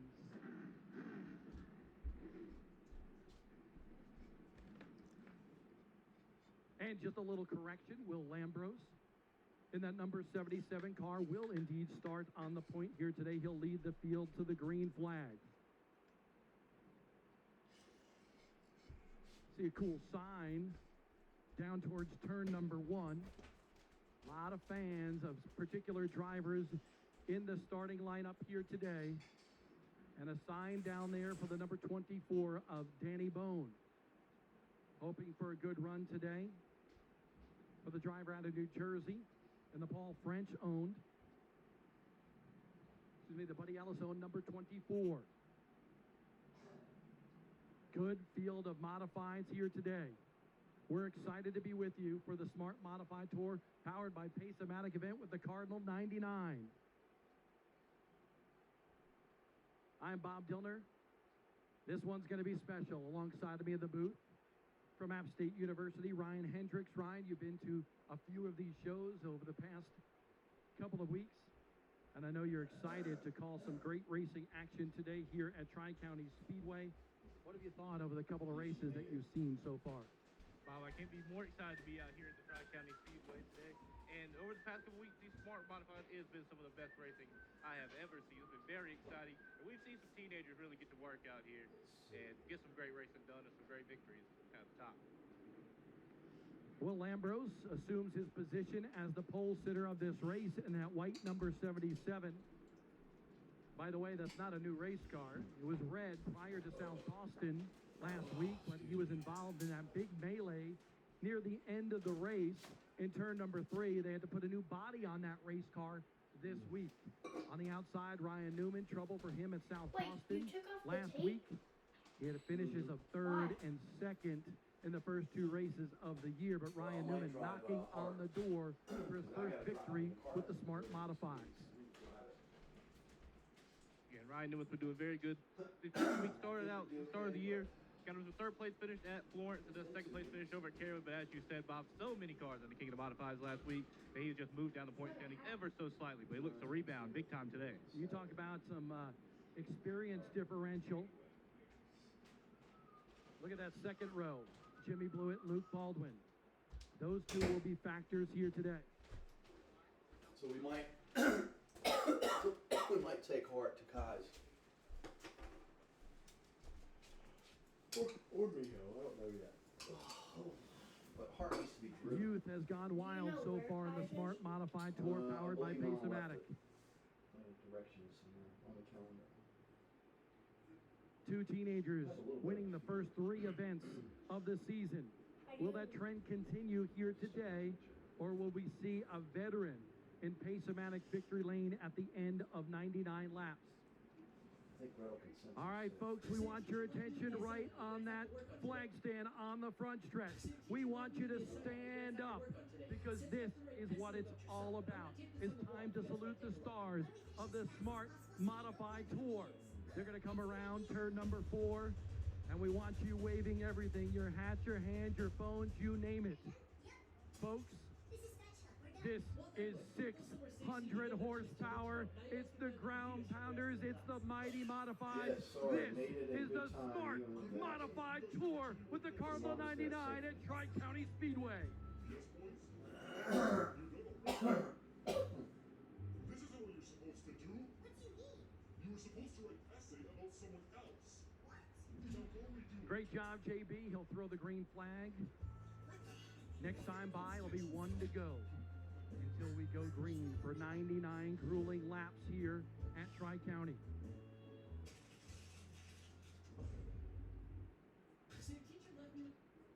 Jeff Button will put the 1 flag in the air to let these teams know we're going green next time by under sunny conditions in Granite Falls, North Carolina. Attack in front of his cats, but what happened next will shock you. It all started when he was trying to feed his cats. As he walked with the food in his hand, he fell to the ground. Listen to the power of these race cars. This made the cats do something very 15-inch tires, low to the ground, no fenders, big Nerf bars on the side of these race cars. These things are something special. Rocket ships on wheels, and you will be treated to some unbelievable racing today here in the Cardinal 99 at Tri-County.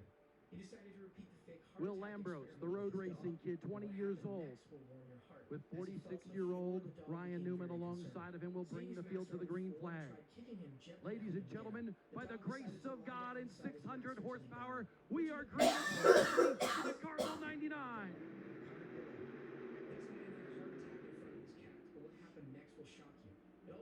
Lambros able to grab the lead.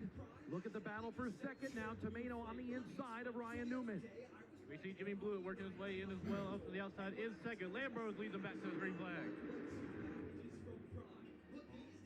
Blewett gets second. Burt Myers going for third now. Myers in the peanut patch. Backyard leisure pools and spas number 1 with Citrus Safe on the side of that one as well. The Pace-O-Matic pole sitter. He loses the spot to Ryan Newman. Here comes Luke Baldwin alongside. Yeah, Luke Baldwin riding high after that big win over the King of the Modifieds last week. Working his way outside right now. Going to work to the inside of Ryan Newman. Baldwin able to get to 4th. Myers falling by the wayside. The groove is not right on the bottom here. Carson Lofton now moves up into the 5th spot. Myers under fire for another position. It's Blake Barney who slips up in turn number 3, goes up the racetrack. That will allow Burt Myers to settle in behind Carson Lofton.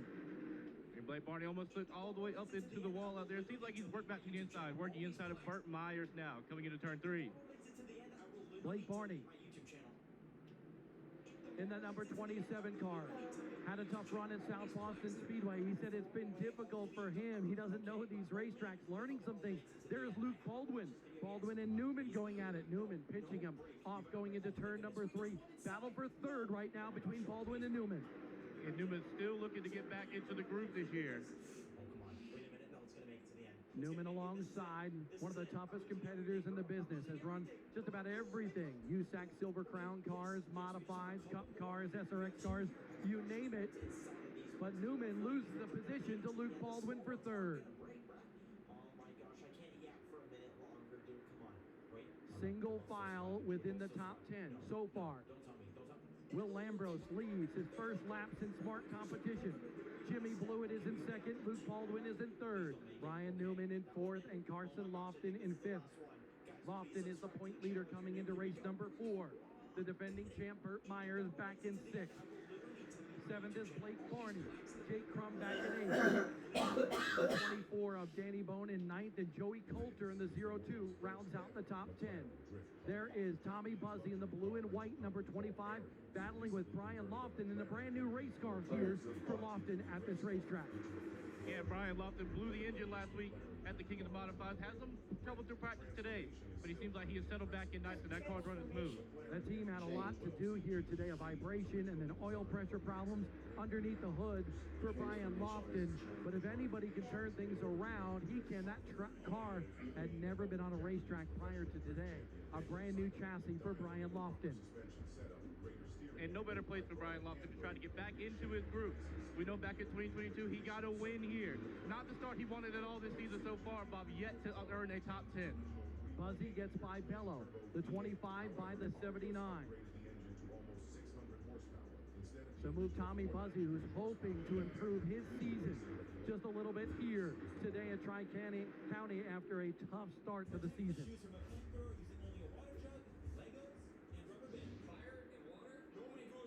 Oh, look at this battle here. A little contact between Burt Myers and Carson Lofton. Those two go at it. And you know Burt Myers is a little bit frustrated with how these youngins are doing so far this season. Burt Myers, one of the veterans this year, the 3-time champion in Smart Modified competition. Not the start of the year he wanted. Still doing pretty solid, though. 11 wins for Burt Myers in Smart Modified Tour competition. Right now, a lot of people just biding their time a little bit. We're going to look a little bit further back as we got a battle building around the 10th spot right now. Jake Crum and Joey Coulter going at it. Jake Crum has the A spot, and Brian Lofton up in smoke going down the backstretch. We just told you that team had oil pressure problems and a vibration underneath the hood during practice here today. They had one engine 1 week ago at South Boston, and Brian Lofton is headed back down pit road. It has been a miserable start for veteran Brian Lofton this year. It sure has, Bob. And Brian Lofton is very unfortunate to see this happen to him this early on in the race at one of his favorite tracks at Tri-County Speedway today. And to see his son, Carson Lofton, do so well to start the year, you know he wanted to get a rebound today. But right now, heading back to the pits, let's hope he can rebound. And we have a trail of fluid around this racetrack that's going to allow us here on the Flow Racing broadcast to take a quick break and come back with more exciting racing action from the Smart Modified Tour powered by Pace-O-Matic.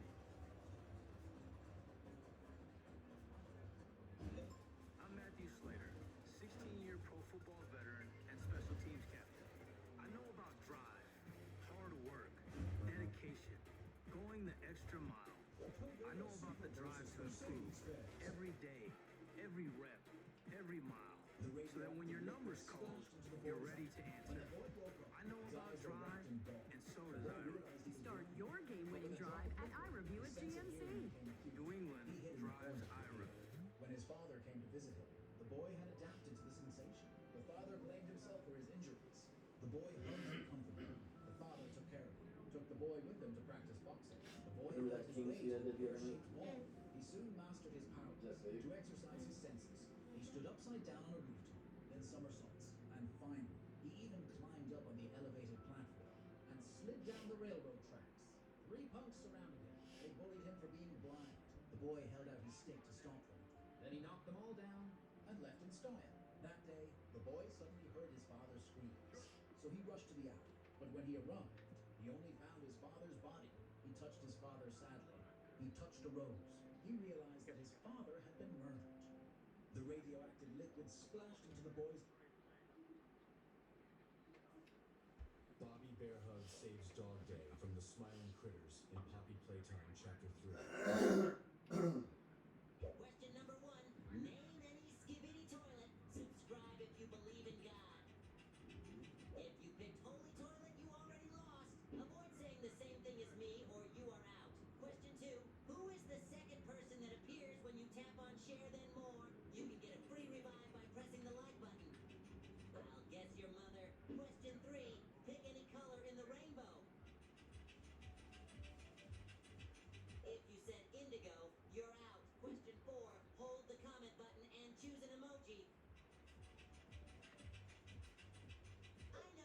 this emoji. Easy snipe. Question 5. Pick any country in Europe. Some cleanup right now in the Cardinal 99 for the Smart Modified Tour powered by Pace-O-Matic. Right here at Tri-County Speedway, we are live on Flow Racing, and you can see a trail of fluid oil put down on the racetrack from Brian Lofton. That car here today, early in this race, just 15 laps complete of 99, and a great look at Tri-County Speedway from the Carolina Drilling Citrus Ace Grill Cleaners drone camera. You see all the haulers in the infield. The cars now lined up on the backstretch of this racetrack to allow the safety crew to clean up the oil that has been put down from Brian Lofton's engine around this racetrack. Early on, it's been all Will Lambros leading his first laps in Smart Modified Tour competition. Hard to believe that this kid started his first Tour Time Modified event just about a month ago at Florence Speedway in Timminsville, South Carolina. So we're going to find out by busting the most popular movie myths, starting with dress as Spider-Man and hang upside down, you'll get a kiss. Confirmed. Sort of. Next, if you run fast Lambros enough, you walk on water. has been strong opening to events, was involved in the big one at South Boston Speedway late in the race in the King of the Modifieds event at Sobo last week. And right now, it's all Carson Lofton on top of the standings. 6 points back is Luke Baldwin, and as they run right now, Carson Lofton currently in the 5th spot, Luke Baldwin in the 3rd spot. So those two neck and neck, not only in the point standings after 3 races, but also here on the racetrack. Burt Myers, the defending series champ, having a good run, and he needs it here today. Right now, he's 4th in the standings. He sure does need it, Bob. And looking beyond past that, we look over to Joey Coulter. Joey Coulter got himself a top 5 finish at Florence earlier in the year. He played pretty solid at Caraway as well, getting himself down in 10th. Not the finish he wanted last week, though, at the King of the Modifieds in South Boston. A lot of the drivers caught up in the big one last week at South Boston. One of them, the most notable, Ryan Newman, he dropped from 2nd in points all the way to 7th.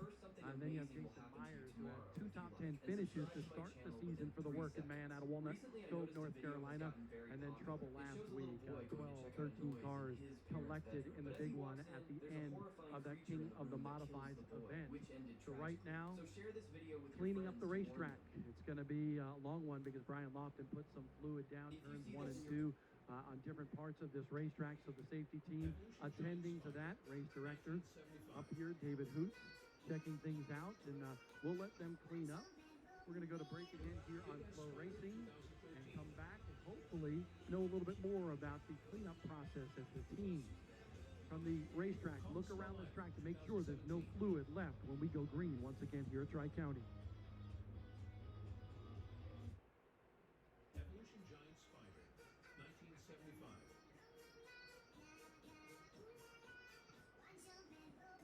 I'm Matthew Slater, 16-year pro football veteran and special teams captain.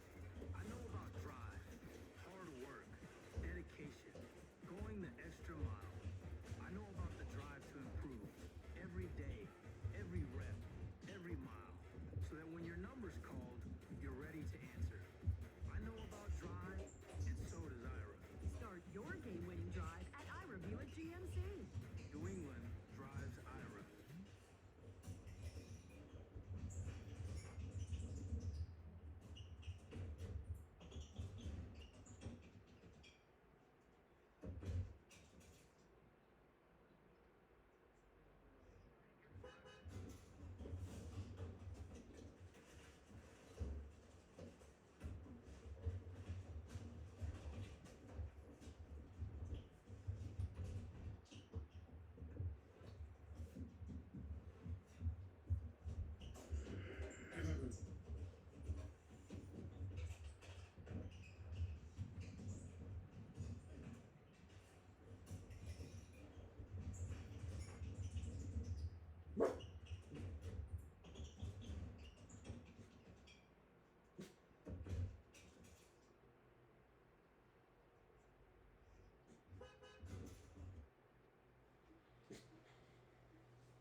A baseball was thrown at the boy, but the boy stops it in the air with his mind.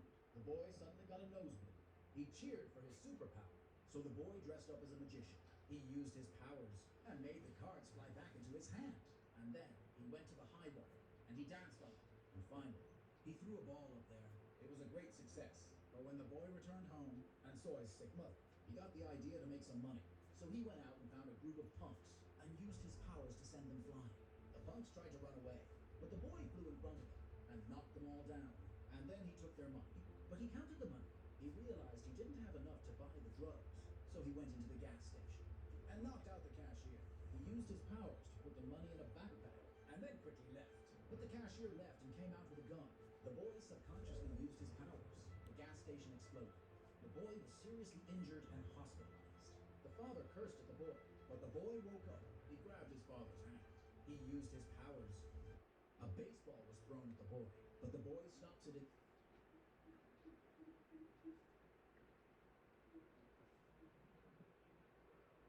We have a stoppage here today during the Cardinal 99 at Tri-County Speedway for the Smart Modified Tour. Oil put down around this racetrack by Brian Lofton. Bad break for him. Last week flew an engine at South Boston, and now engine trouble, fluid coming from out underneath of that power plant today here at Tri-County as well. Right now we are located in between the mountains, Blowing Rock in Boone, North Carolina, and Hickory, North Carolina in Caldwell County. This is called the foothills of North Carolina as you head up towards the mountains right off of Route 321, just a couple of miles. Population of Granite Falls, just over about 3,000 people. We're excited to be here today. Second consecutive year. The third consecutive for the Smart Modified Tour. Brian Lofton, who is now in the infield, won in 2022. Last year, Bobby Labonte beat Brian Lofton. And now the team starting to fire up as they are on the backstretch here at Tri-County. You see the 27 car of Blake Barney. Barney hoping for good fortune here today, hoping to run the entire season with the Smart Modified Tour powered by Pace-O-Matic. Barney right now 14th in the point standings after 3 races. Great shot from the Carolina Drilling Citrus Safe Grill Cleaners drone. Thank you to Philip and everybody for flying that.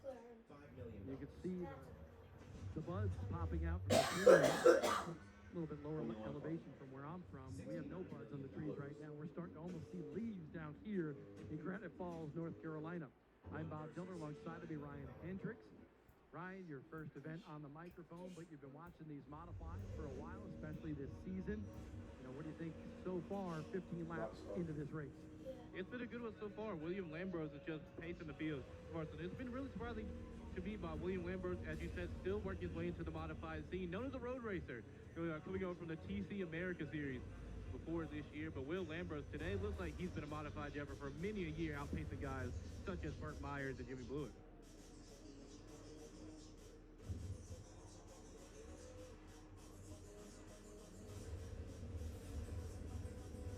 Still making sure all the fluid is cleaned up from this racetrack.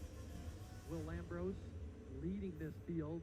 That car, not a new car, but it was wrecked 1 week ago. Fortunately, the chassis was okay, a lot of suspension parts. Brand new body on the Will Lambros car. He's out of Northport, New York. He runs the IMSA series, a road racer, and right now leading his first laps in smart competition. Behind him, one of the veterans of modified racing, both north and south. Jimmy Blewett, one of the most charismatic drivers you'll ever meet. True tough guy, one heck of a good guy, and competing with the Smart Modified Tour in the first 4 events of the year. 7-time Turkey Derby winner from Wall Stadium up there in Belmar, New Jersey. And how can you not love Jimmy Blewett? And of course, last week he was very unfortunate. Bob had the push rod, get stuck in the engine, didn't even get to see him race at all over at South Boston. Though he's off to a good start this season, though. Got himself a 4th place over at Caraway a few weeks back. And right now in 2nd, but 3rd right behind him, the winner from 1 week ago on that Pace-O-Matic 7 VA for Bill Stanley and Hermie Sadler. Luke Baldwin, what a talent he is. Just 17 years old, 3rd generation modified racer. His granddad, Tiger Tom Baldwin, one of the best in the business in modified racing. Lost him years ago, unfortunately, in a crash at Thompson Speedway. Luke's dad, a Daytona 500 winning crew chief in the NASCAR Cup Series for Ward Burton back in the day. And Burt Myers' problem with the Citrus Safe Grill Cleaners, peanut patch number 1. He is stopped on the racetrack down in turn number 1. That's a bad break for Burt Myers, the Pace-O-Matic Pole Award winner. was hoping for a good run here today. Not exactly sure if he can't get that car fired or what the problem is for Burt Myers.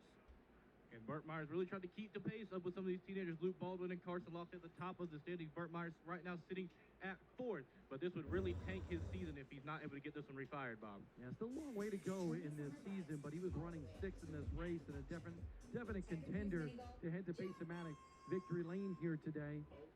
The champ from last year had 3 wins in that championship season. The 3rd time he's won the title in the Smart Modified Tour. I basically just went off on this game. Big development for a championship contender here today. Burt Myers getting pushed right now early in the Cardinal 99 at Tri-County.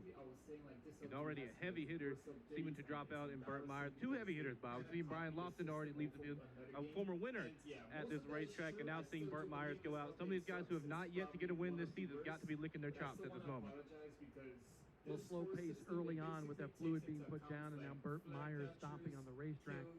We're going to keep our eyes peeled on this to see what this team is going to work on as the tow truck pushes Burt Myers' #1 machine to pit road. That is actually a really good idea, even though they did copy from Comes to the attention of his team. That is actually a decent idea because they're taking the hood off of that race car. And, well, I guess breaking rocks is part of the game. So yeah, looking down into the carburetor area. The more you participate in the game, not only took the air cleaner off.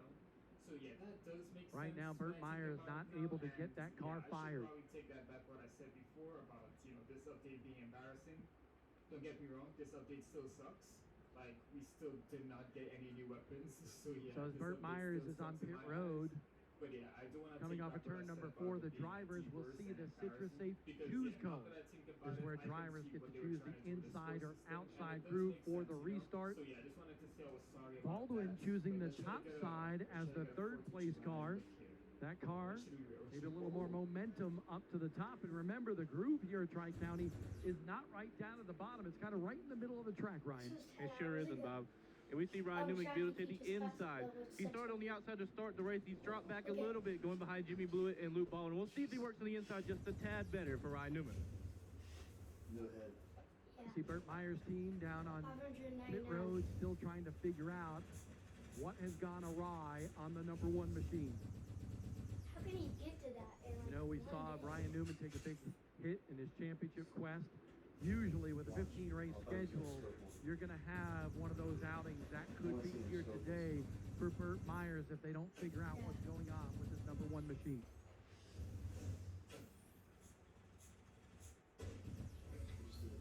Will Ambrose, the leader of the opening laps of this race, will bring it around for the green flag next time by Jimmy Blewett in the 99 for Jamie Tomeno alongside. Tomenos and Blewetts have raced together for a long, long time. They're out of the same town in New Jersey, Howell, New Jersey. And now they're partnering together. Jimmy Blewett trying to capture his first Smart Modified Tour victory of his career. In the Pace-O-Matic restart zone, Jimmy Blewett fires. Will Lambros, don't know if he missed a shift or if he spun those tires, but Lambros does not get the start he needs. It'll be a yellow flag. I thought he was going to play the Pika game. Yeah. The what? Lambros spinning his tires off of turn number 4. Now, remember, Will Lambros told us before the race he's a bit nervous to pace this field. And Lambros spins his tires. The caution does come out. We'll try this one more time. And you got to think Lambert's still getting used to these circle tracks, Bob.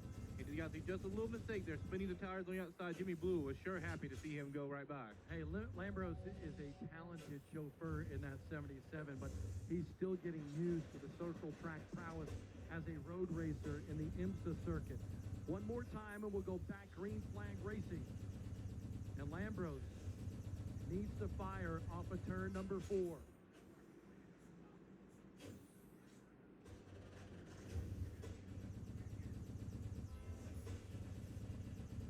Blewett alongside.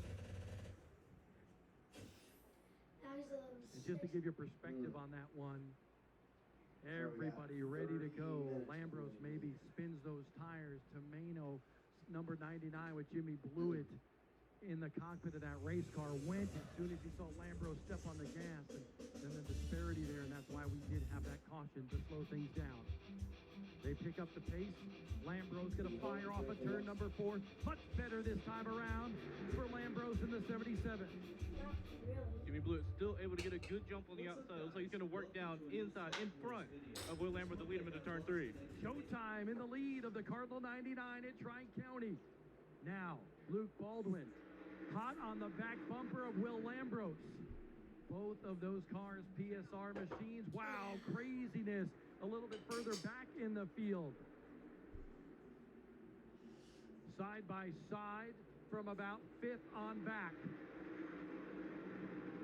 Let's see, working the turn. We saw Ryan Newman slide up the turn just a little bit going into turn 2 a second ago. So he settled back down. He's going to work right into the 4th place now. Blake Barney in the 27, the 02 of Joey Coulter. Going at it inside the top 10. That's a battle for 7th between the 27 and the 020. Jason Myers, we saw that just barely from our Flow Racing cameras. Jason Myers goes around, and it winds up collecting a couple of cars down in the corner. Myers appears unscathed, but Chris Benachario in the number 8 machine is up on top of the Pace-O-Matic number 16 for Jonathan Cash. Cody Norman in the 31 also involved down in turn number 1. Another caution early in the going here of the Cardinal 99 in Granite Falls, North Carolina. Gonna have to get the tow truck out there to get that car lifted off of Jonathan Cash's machine. Benachario, by the way, super stock competitor from upstate New York, ran part-time with the Smart Modified Tour. Same car he ran with last year. It was brand new last year. A new paint scheme for Chris Benachario, but a bad break. Those two drivers just trying to avoid the spinning Jason Myers down in turn number 1. We are 17 laps into this 99-lap race. And a big difference from last week where Jonathan Cash, Bobby, he avoided a lot of the chaos over at South Boston, but today it's going to get collected early, and what a bad break at for Chris Benachario. Coming all the way down from up north for his first Smart Modified race this year is going to get knocked out early. Yeah, the Empire State driver with trouble. Yeah. Jonathan Cash, you mentioned that great run last week, survived all the melees in the King of the Modifieds event to Jonathan Cash and matched his career best Smart finish 4th. And both of those finishes have come at South Boston Speedway.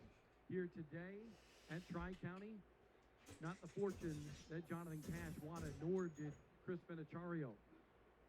They're going to try to lift Benachario's car off of Cash's number 16 and hopefully roll Cash out of there.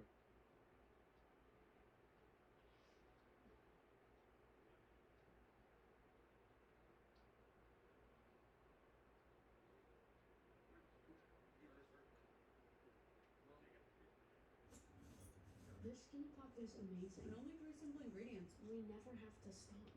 Okay, Gigi, I just found this new really fun game. What's it about? You'll see.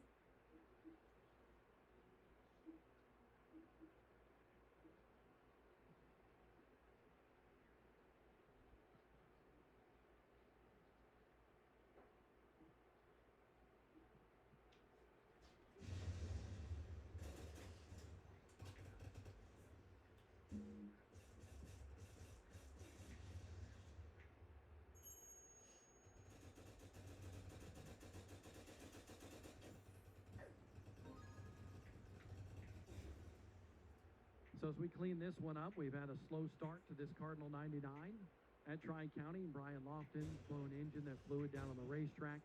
Burt Myers stopping on the racetrack, and now a little bit of a pileup in between turns 1 and 2. It was triggered by Jason Myers, who spun down there in the corner, and that collected a couple of cars, most notably Chris Benachario and Jonathan Cash. We'll be right back here on Flow Racing.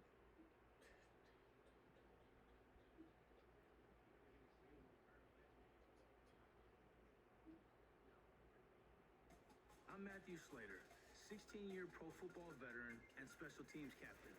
I know about drive, hard work, dedication, the extra mile.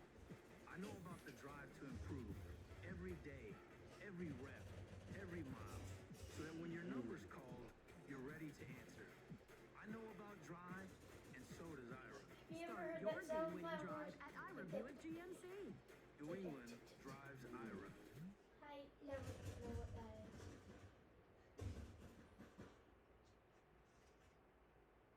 Hi, guys. It's Spear Sir. It's the...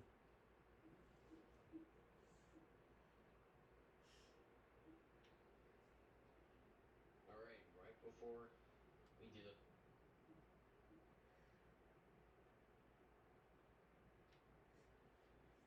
Alright, right before we do the flag wars, let's start with this. We're going right into like jumping in. I think we're gonna see who gets it first. Yes, race between the MC Pros. What? How's that not valid? Oh. I hate when that happens. Even though Flag Wars will be a training game. Hang on 1 second.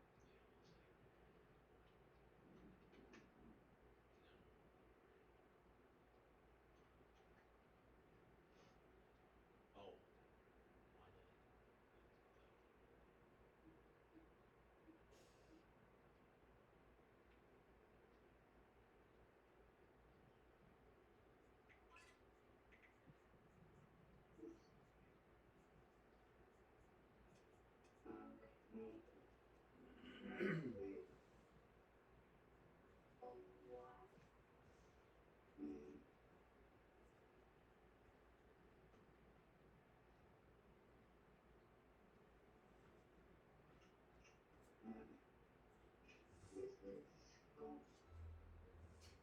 Here's Boyce.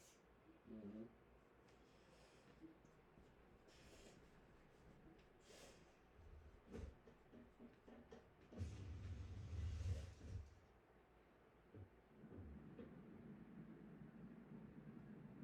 Johnny Keedman in the number 48 car that you see on our Flow Racing cameras right now, also involved.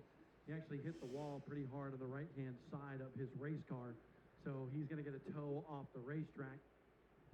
Fiduciario, as well as Jonathan Cash, also involved in this one. Jonathan Cash is at the back end of the field with Fiduciario's number 8 machine.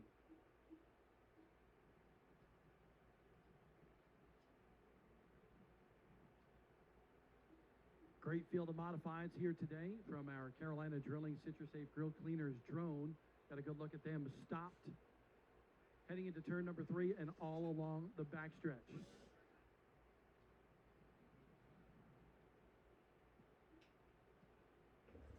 This place is perfect, but I really need a better credit score. Trying to determine to see if the final 2 cars in the backstretch have any damage. You see the 16 right there of Jonathan Cash and Fiduciario. It looks like the right front might have some suspension damage on the Fiduciario machine. Hard to tell right now on the 16 of Jonathan Cash. Meanwhile, on pit road, Burt Meyer's team still sits on pit road, the defending series champion. Burt Meyer's 4th in points coming into this one, and that team still trying to assess the damage.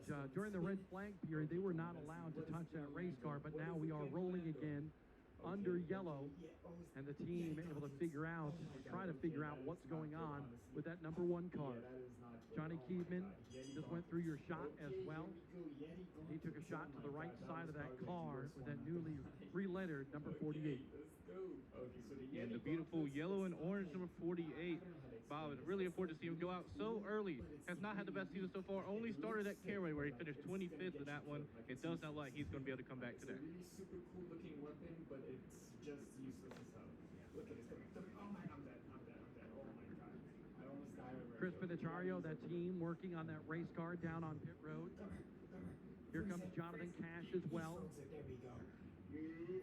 Cash parks his Pace-O-Matic number 16 to the attention of his team for PSR Racing. They're taking a look at the right front suspension on that race car. You take a look at how they just moved that tire with the right front. He's got some maybe suspension damage on the right front of that car. There was a horse named Marcus. Last week at South Boston, Jake Crum had a tough outing. He was up front for a good portion of this race, had a good run going in that number 12 car. But it's been a tough week after getting involved in an incident after contact with Matt Hirschman during that race. Paul French and that team, they put a new rear clip on the rear end of that car, virtually rebuilt the rest of it, and is out here today at Tri-County. Jay Crum said he did not want to miss this race because he loves this racetrack. He's had a lot of experience here at Tri-County in the past, a former runner-up finisher in UARA late model stock car competition. And Crum hoping to run just about the whole schedule in the Smart Modified Tour powered by Pace-O-Matic. It's just been that kind of a season for Jake Crum so far, Bob. Did not have his best race last week at South Boston, and didn't have the best race he could have had at Caraway either a few weeks ago. But right now, he's having a pretty good run. Crum up to 5th already in this one in the 12 PA. Still work going on to Jonathan Cash's 16 machine as they work on the right front of that race car. We're checking out this Metro map. It's pretty new, or it's like a few weeks old actually. I'm super late to this update, as I always am. But this is pretty dope in my opinion. You got little trains that come through here. I don't know if they kill you or not. Do they kill you? Wow, the trains do kill you. All right, cool. Wait, we're at. As we continue to look at them fixing up that Johnson Cash car, as Bob mentioned a second ago, maybe some suspension damage on the process after that big collision over in the entrance of turn 2 between Chris Pinachario and Jonathan Cash. We'll see if Jonathan Cash is able to get back to this one. As we see the field roll back through, your leader right now, Jimmy Blewett, in that number 99, followed by the 77 NY of Will Lambro. We're going to go to the Racing Electronics Racing Communication. Jimmy Blewett leading this race. How things going so far? Not too bad. Pretty fast pace to start of this race here, which we intended. We're a little tight right now. Hoping Mark starts to free up here as the run goes on. But right now, everything seems to be okay. Jimmy, is this track Tri-County exactly what you expected, or are you learning in the opening laps of this race? Choose, Jimmy, choose. Bottom of top, choose. Typically, Bobby, just watching the track, the line change on the track really is what I'm seeing right now. As the race is progressing, we are starting to widen the track out, top and bottom. So just gonna try to ride it out here, see what we can do until the stop comes, and maybe get ourselves some bonus points here at 30 lap 1. Best of luck, buddy. He was being so nasty. Jimmy Blewett inside the Jamie Tomato, number 99.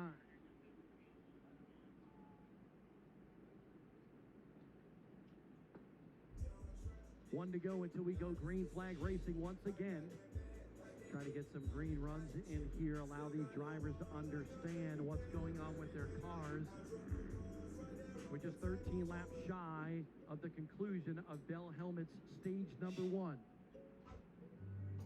At the conclusion of that, we will have a break in the action. The top 3 in the race will get a little extra cash from Bell Helmets, as well as some championship points for the Smart Modified Tour. Blewett on the outside for this restart. Will Lambros on the inside. Lambros got to slow up just a little bit. Here comes Blewett. They fire now. We're back to green at Tri-County. Get another great jump for Jimmy Blewett off that restart. He's going to work his way inside of Lambros again. Lambros still struggling in the restart zone. Carson Lofton up to 3rd. Battle, though, is for 4th on back. Good look from the Carolina Drilling Citrusate Grill Cleaners throws. In that battle right now for the 5th spot. Newman on the inside of Jay Crum. They go side by side down the back stretch. Behind that is Coulter on the inside and Blake Barney on the outside of the 27th. It seems like Ryan Newman's going the wrong direction right now. Finally worked his way to the top line. When he was going double wide, he just kept falling back. Coulter did not have a good qualifying run. He's getting frustrated with that. But right now, in the top 10 here, currently running in the 8th spot. Tommy Buzzy in the 25, right behind Joey Coulter. Buzzy in the top 10 now as well. Jason Myers, who spun to bring out that most recent caution, That car appears to be A-OK for the number 4. And Tommy Buzzy really trying to turn around this season. His best finish is 14th so far, come back at Florence. Now Buzzy Take your bowl expected to be challenging for wins in that number 25 car. That is a potent ride on the Smart Modified Tour powered by Pace-O-Matic. Myers trying to get by him. Myers in the number 4, 2 top 10s to start the season until a tough outing last week at South Boston. And Jason Myers, almost another disaster today when he has got into the collision over at turn 1. That car seems to be okay though. Buzzy, Myers side by side, best battle on the racetrack right now. Myers and Buzzy battling for ninth. Back up top, things starting to heat up for second right now. Will Lambrose in the white number 77 and Carson Lofton, Luke Baldwin there as well. Carson Lofton seems to be like he's wanting to pick up the pace a little bit. Lambrose not as good off the corner as Carson Lofton is. Lofton trying to get that run on the inside, and the red number 23 can't do it just yet. Lambrose, how impressive is this road racing kid? He is very impressive, Bob. And he's holding his own up there at the top of the field so far. We see a hard-charging Carson Lofton right now. He knows that 23 is wicked fast, but Will Lambert is holding his own at the moment. A little bit further back in the field, there is Coulter as well as Buzzy moving by Blake Barney. So Coulter is going to be able to move up to the 7th spot and Buzzy in 8th. Anthony Bello in the 79, Jason Myers there, and Barney continues to lose positions, and something awry on the 27, smoke billowing from the back end of that race car. We saw him losing a bunch of spots, maybe something on the power plant, because we saw a bunch of smoke from the back end of that race car. Bad break for Blake Barney, who had been running in the top 10. And just a lot of chaos early on here in the Cardinal 99 today from the Tri-County Speedway. Blake Barney, unfortunately, seems to have something wrong with his car. We'll see if he laid more fluid down on the track, but we've seen a lot of fluid laid down today. A lot of cleanup having to happen down the track. Yeah, really difficult to tell exactly what happened, but you see a crew member actually, if we widen out a little bit here, we'll see a crew member right there looking under the race car to see how much fluid is being put down. The team taking a look, we got a report that there's some fluid on the backstretch as well, and that's where Barney had all the smoke billowing from the back end of that race car.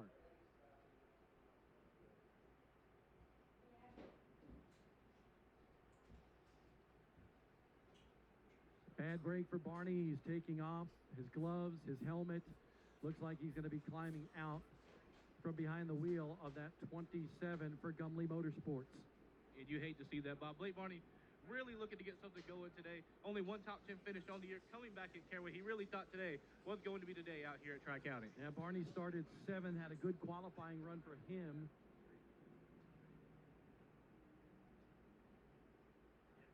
So the engine expires on the 27 car, the official report from trackside.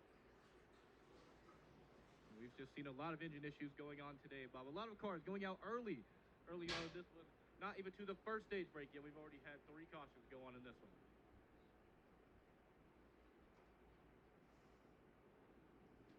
Back out on the racetrack is Burt Myers.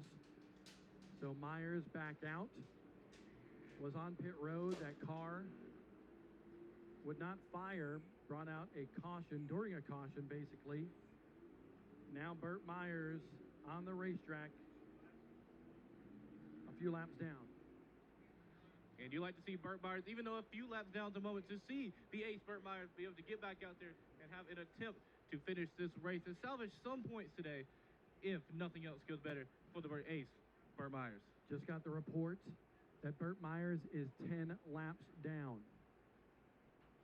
So 10 circuits Burt Myers was on pit road for while they diagnosed that issue. And they had to go all the way under the hood to figure out what was wrong with Burt Myers' machine. They had to take off the air filter on the top just to see what was wrong with the machine. It seems like they finally got something figured out with Burt Myers, and he's now pacing the field. And as we also see right behind him, Jonathan Cash is back out on the field as well. We'll see how many laps down he is here in a second.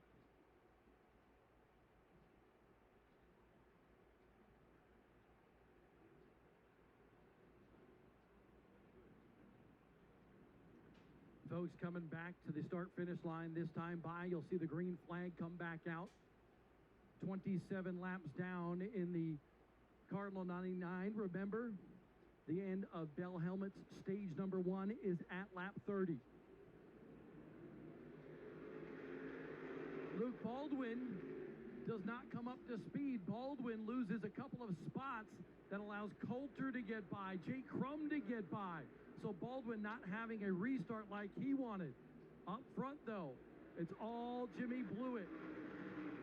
Blewett setting the pace. Carson Lofton in second. Will Lambros in third. There's Jake Crum now looking strong again in that 12 car. Jake Crum looking to the outside of Will Lambros.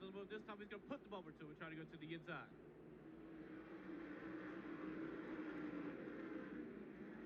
Single file from first to about 8th or so. A little bit further back in the field. You got Ryan Newman in the number 2. Oh, look at this. Crum to the inside of Lambros. Crum trying to take the spot there. It's going to open up the outside for Joey Coulter. And that's the end of Bell Helmet's stage number 1 at lap 30. Things heating up there in the latter part of the top 10 right up until that Bell Helmet's stage number 1 conclusion. It sure was, Bob. We've seen Ryan Newman have a bit of struggles today. Seems his car's a bit loose out there on the track in this hot sun. After taking a very hot March day near Easter out here at the Tri-County Speedway. But up at the front, Will Lambros seems to be sliding back just ever so slightly. We've seen Jake Crum be able to pace him. He was about to go to the outside before we got to the end of Bell Helmet. Stage 1. And up in first still, we have Jimmy Blue in that number 99 speed, followed by number 23. The kid just celebrated his sweet 16th birthday. Carson Lofton sitting in second place at the moment. We're going to go to the Racing Electronics Race Communication. Burt Myers, what happened with that race car? It seems like we had a fuel pump issue. Car started stumbling, and then we weren't getting any fuel to the carburetor. It's unfortunate for us. Bad break, buddy. Sorry to hear that. So Burt Myers, fuel pump issue on the number 1 car. And we'll see if Burt Myers can just salvage something out of this day. As you mentioned, Bob, 10 laps down. Not the spot you want to be in at all, but had the fuel pump issue. Luckily, to be able to see this number 1 machine, able to get back out there to at least get something going for Burt Myers. That a track you said he loves a lot, and he expected to do a lot better. If we see a waiver out, he'd be down only 9 laps next time we go green.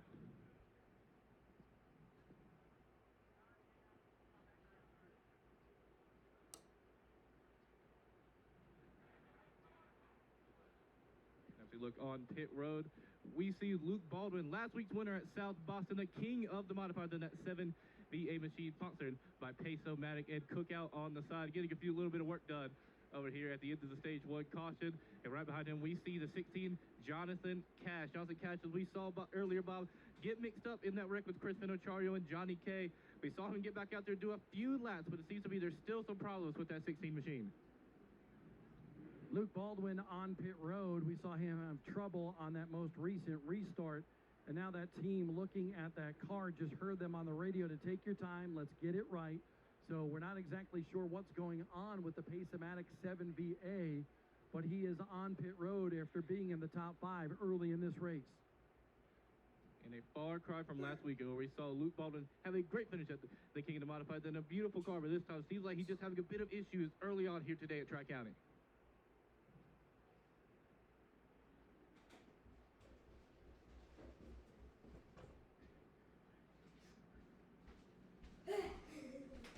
We'll be right back here on Flow Racing. I wasn't scared. I knew you were there. I didn't jump at all. Can.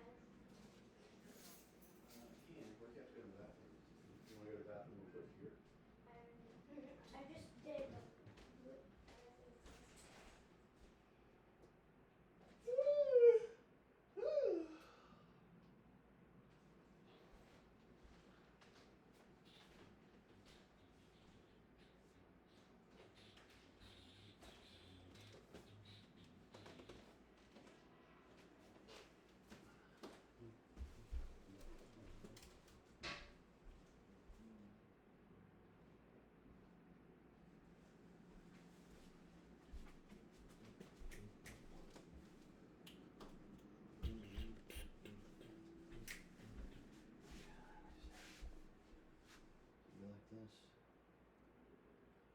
snake goes around and then back under, like that. A little tight.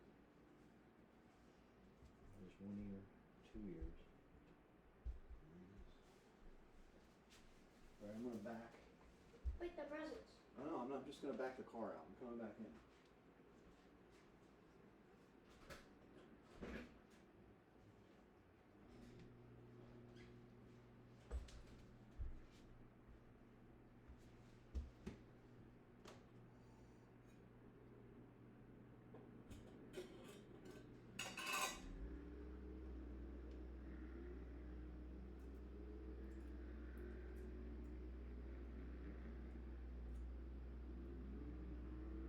Getting ready for another restart in the Cardinal 99.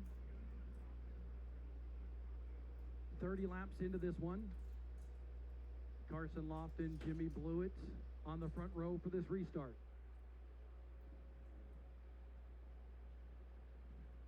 Joey Coulter has moved up as well, having a strong run from outside the top 10 in terms of a starting spot. He started in 11th. Now Coulter in that second row for this restart. Will Lambrose still hanging in there. Jake Crum back in the third row right now. He had been climbing up into the top 5. Now Jake Crum in the third row for this restart.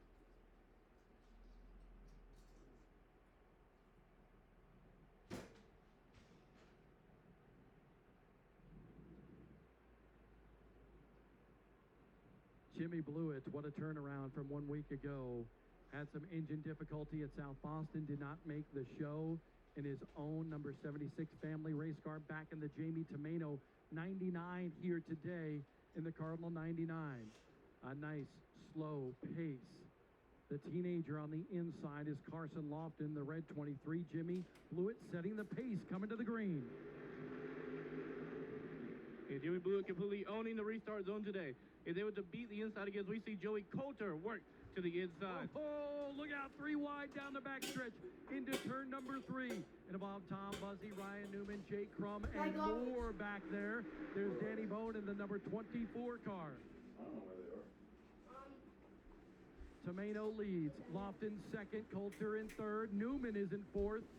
And Jake Crum in fifth. Behind that, the 25 of Buzzy, 77 of Ambrose, and then side by side for the spot behind that, a little bit loose, was Danny Bone in the 24.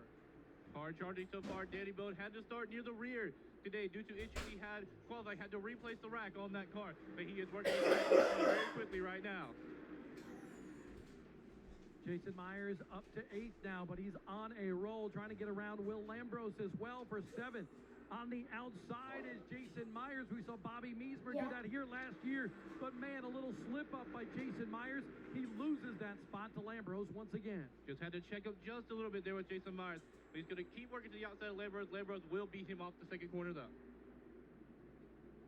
Myers right there on the outside. You can see the S&S Racing car behind that of Luke Baldwin, who had trouble, had to come down pit road. Have not gotten the report as to what they needed to figure out on that 7 car. Baldwin was in the top 5 early. And now, things starting to get interesting for the lead. Here comes Carson Lofton trying to get to the inside of Jimmy Blewett. He's there, side by side in turn number 3. As they come around to complete 37, they almost hit off the corner. Carson Lofton, Jimmy Blewett going at it, but Blewett, that veteran savviness, holds off Lofton for the lead. Carson Lofton almost got it coming out of turn 4. They had to check him ever so slightly. Slid up the track, almost hit Jimmy Blewett. This time coming out of turn 4, Blewett controls it, come back to the strike. Lofton has a very fast race car. Trying to get by Blewett, lead some laps in this race. Pick up some bonus points. He's led 68. Lofton has coming into this show here today at Tri-County.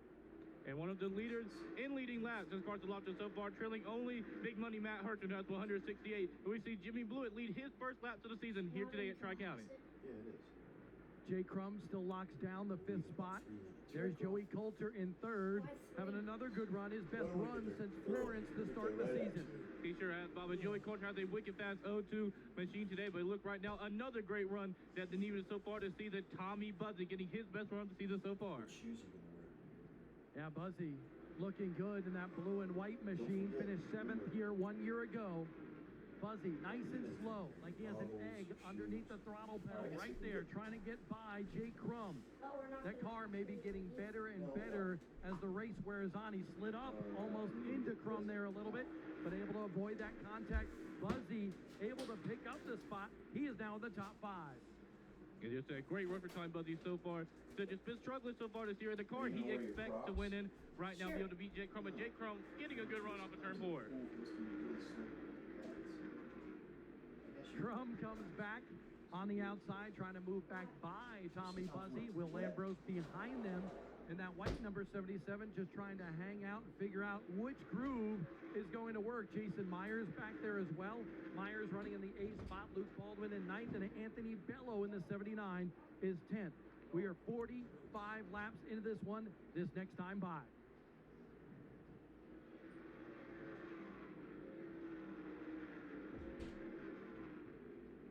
Remember, these teams have one tire at their disposal to take at any time during this race.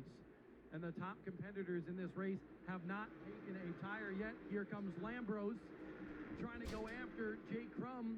We take a look momentarily from the Carolina Drilling Citrus Safe Grill Cleaners drone camera. But Lambros, what a talent right there for that 20-year-old on the inside of Jake Crum. Crum, a lot of experience here. Will Lambros has never seen this place before. He sure has it, Bobby. He has sure been having himself a good race today so far. Has slid back a little bit from at the start. It seems like his car is doing very good in the clean air out front. Ever since Jimmy looked past him, he has just been dropping towards the back. Right now, battling with Crum for position. Oh, hang on, Will Lambros. A little sideways coming off the corner as he's on the inside of Jake Crum. Hard to get back to the gas coming off the corner when you're pinned down there like Jake Crum's got him right now. Trying to prevent that momentum from the white 77. A little sideways again is Lambros off of 4. And Lambros just be ever so loose coming out of the corner there. Almost lost it on the outside. Here comes Ryan Newman. Newman going after Coulter for 3rd. Slid to the inside in turn 3. Now, drag race down the straightaway on the front stretch here. He takes Coulter a little high. There's contact. Ryan Newman moves into 3rd. Coulter back to 4th. And Coulter had to get off the gas there. Ryan Newman ran right into his front left tire. Ryan Newman, another man, making his first race out here at Tri-County. Lambros now got the edge on Jake Crum as we go back to this battle. Lambros in 6th, Jake Crum in 7th. Behind that, there is Luke Baldwin trying to get by Jason Myers in the 4 car. And Luke Baldwin had some struggles early on, had to stop by pit road when he slowed down a lot on the racetrack. But right now, that number 7 VA is hard charging towards the front. Right now, Luke Baldwin, he's got to charge but save those tires as well. Baldwin to the inside of Jake Crum. Baldwin trying to pick up 7th here this time by. He does not get the nod at the line, but it's not going to be long until he gets by Jake Crum, who can't get that car to turn in the center of the corner. He hasn't been so far, but I see he's just trying to get the outside group to work for Jake Crum. And it seems so far everybody getting to the inside of Crum so far. We just saw Lambros get by him. In a few laps here, looks like Baldwin's going to get by him as well. Yeah, Baldwin noses out in front. Crum, though, not going to give up. He's a hard-nosed racer, an aggressive one at that.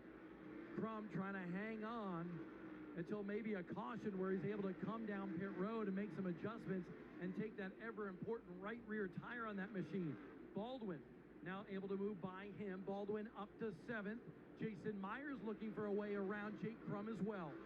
And Jason Myers, a great rebound after having a spin over turn 1 a few laps back. Not too much damage done to the working man, Jason Myers' car. And right now working to the inside of Jake Crum. Jason Myers out of Walnut Cove, North Carolina, has been frustrated because he said we've either had a good qualifying car, a good race car, but not one and the same. Myers now on the bottom, going to sneak his way by Jake Crum, might take another lap. But Myers a little bit quicker at this point of the race than is Jake Crum. But Crum on that top side has got that momentum off the corner. Here, sure, as right now we're looking at Tommy Buzzy and Joey Coulter. Joey Coulter seems to still be reeling from when Ryan Newman ran into his front left tire. Right now, Tommy Buzzy works to the inside, is going to beat him off at turn 4 and lead him back to the stripe. Buzzy having his best run of the year in that Mark III Financial Units Moving and Storage car. Here comes Newman now. Newman threatening for 2nd place. Looking for a way by Carson Lofton, who has slipped back by about 10 car lengths behind leader Jimmy Blewett. And Carson Lawson might have used up his tires a bit so far. We see him out there competing with Jimmy Blewett a few laps back. He just got a little loose, and right now sliding backwards, and Ryan Newman might be the fastest car in the field at the moment. Yeah, Newman putting it to the outside in that Randy Renfro prepared race car. Remember, that thing was torn up last week at South Boston. Great effort by that team to get him back on track. Side by side, it's the kid and the Rocket. And Newman gets by Lofton for second. And it almost looked too easy there for Rocket Man Ryan Newman to get to the outside of Carson Lawson now. He's going to start working towards Jimmy Blewett, but Jimmy Blewett a big lead at the moment. So things settle in a little bit. This next time by, Jimmy Blewett will record 63 laps complete. Buzzy now approaching the back bumper of Carson Lofton. Two distinctively different lines. Lofton on the high side, Buzzy nice and easy down low. And Carson Lawson still trying to make that outside groove work. Right now, he seems to be going backwards, but these past few laps, Tommy Buzzy's been making that inside work great. And Baldwin picks up another position in that 7VA on Will Lambros. So Baldwin continues his move back to the front. He is now up to 6th. And whatever was wrong with that 7VA of Luke Baldwin, it seems to be no problem anymore. Move right past Will Lambros as we see Jason Myers get to the back bumper of Will Lambros, trying to work to the outside. Back up front, there's the gap between first and second. Great job by our Flow Racing cameras.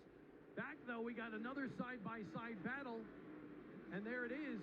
Jason Myers and Will Lambros. Myers able to pull the position on Will Lambros. So Lambros continues to fall back a little bit. Danny Bone in the 24, battling with Jake Crum. Bone gets by the 12 car as well in the top 10. And Danny Bone, what a job by the crew today. Had to replace the rack on that car. That car has been moving very quick ever since the race started. Here comes Buzzy. Tommy Buzzy having his best run of the season so far. That Buzzy Racing family has been around the racing circles for a really long time. And now, things coming together for this Andretti-owned team. Buzzy, 7th last year. If he gets by Carson Lofton, he'll be up to 3rd in this one. Tommy Buzzy looking for his first top 5 finish of the year so far. Best finish on the year came back at Florence in the first race of the year where he finished 14th.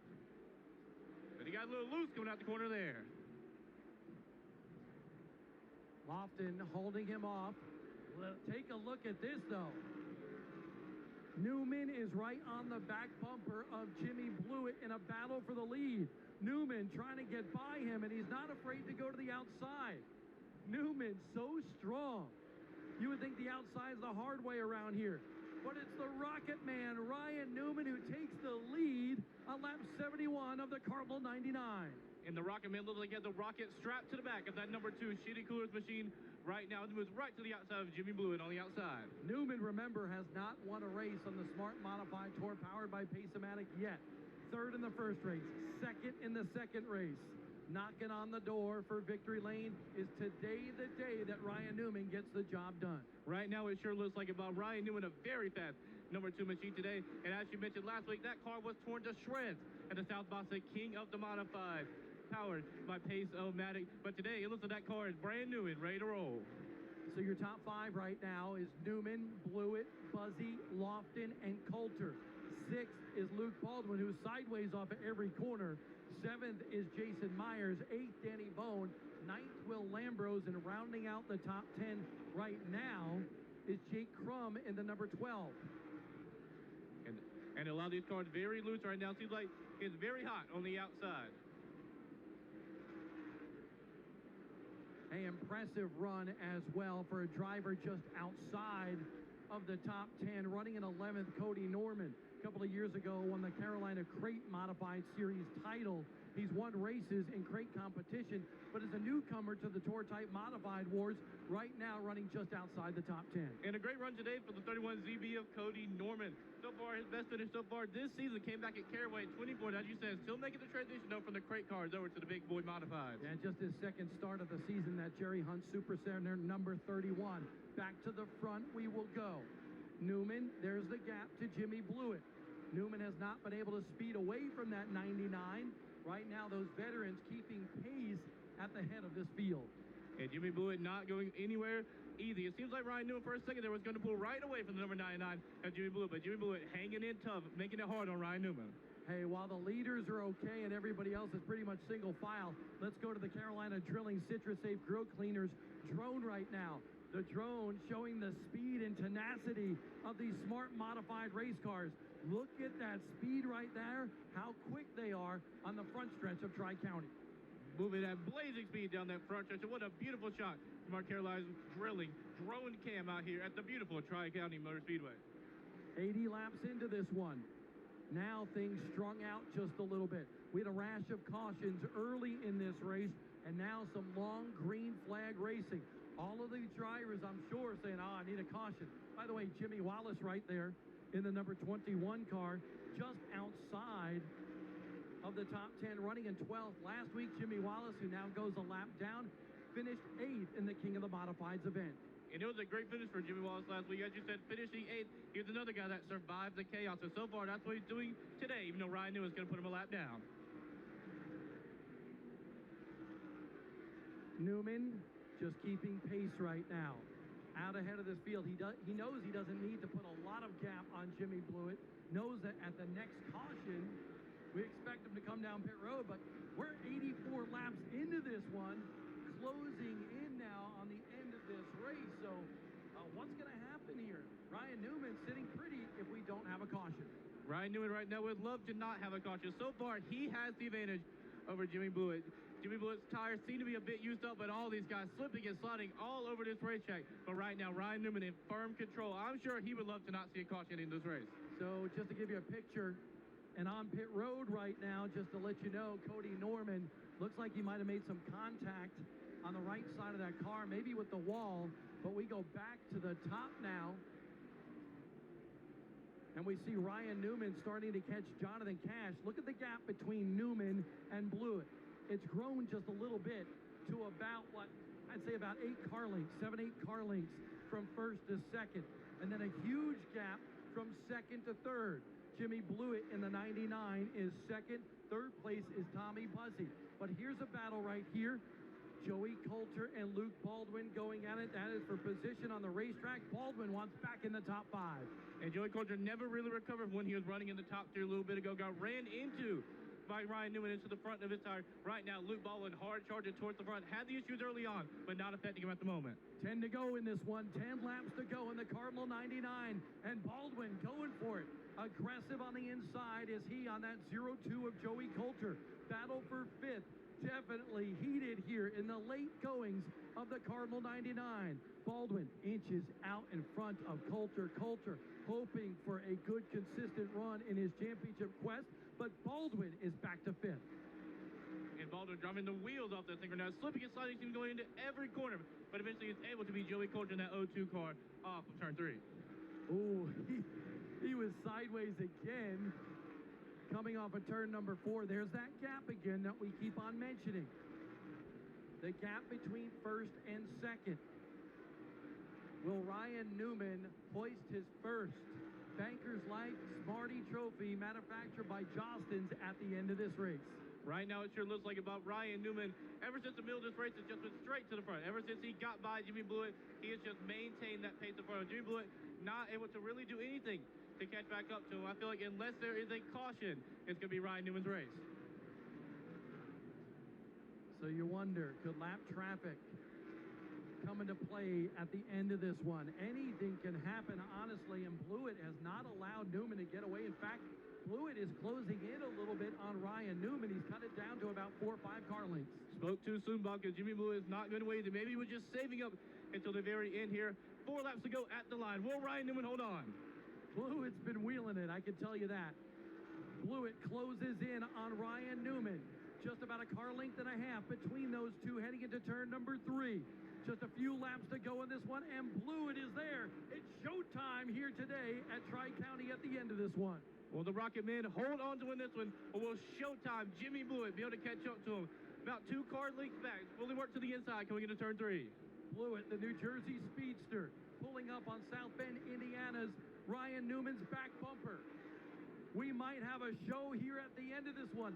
Blewett is there. Can he get to the back bumper? That's the big question right now.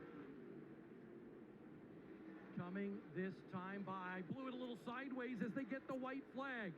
Newman's got to hold on for one more circuit. Blewett is there. Can't close in to get to the back bumper. He's got one more shot in turns 3 and 4. Blewett tries to roll in there, get back down to the bottom. Not going to be able to do it. Ryan Newman, the Rocket Man, wins his first in Smart Modified Tour competition. He wins the Cardinal 99 at Tri-County Speedway. And what a drive it was today for the Rocket Man, Ryan Newman, as Bob said, hoisting his first Smarty Trophy to get his first win on the Smart Modified Tour at his first attempt at the Tri-County Motor Speedway. Ryan Newman had heard a lot of stuff about Tri-County Speedway. He'd heard that it was fast, it was smooth, it was racy, and he found out today how to wheel his modified around this joint, 0.4 of a mile in length. Newman able to grab the checkered flag here today.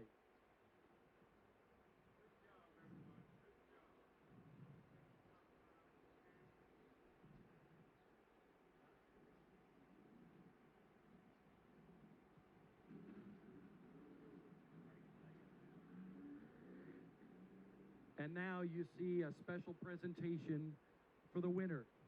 This week we lost one of our own, Gary Freeman from Hoosier South. And today, all the modified competitors here at Tri-County, as well as the SMART officials, sign this Hoosier Racing flag. And Newman will take a trip around this facility with that with that Hoosier flag. What a beautiful moment this is to see. It looks like they're going to keep the Hoosier flag out for now. We see this flagpole might have snapped off at the end of this for the Hoosier flag, but Ryan Newman, either way, we'll get the checker flag outside of his window. We'll see if they get that flag fixed. But what a moment and what a win for Ryan Newman today at Tri-County Motor Speedway.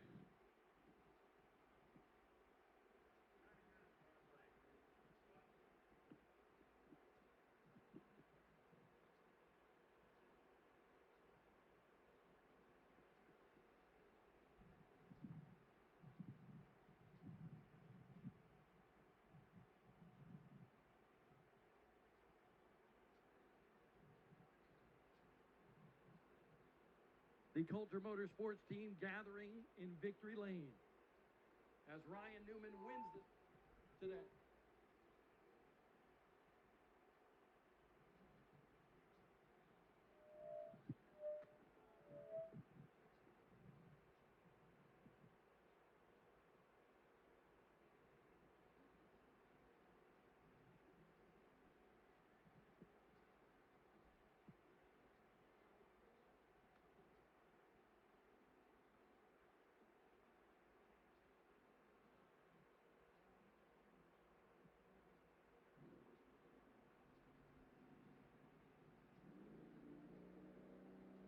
Folks, when Ryan Newman gets out of this car, how about a big round of applause?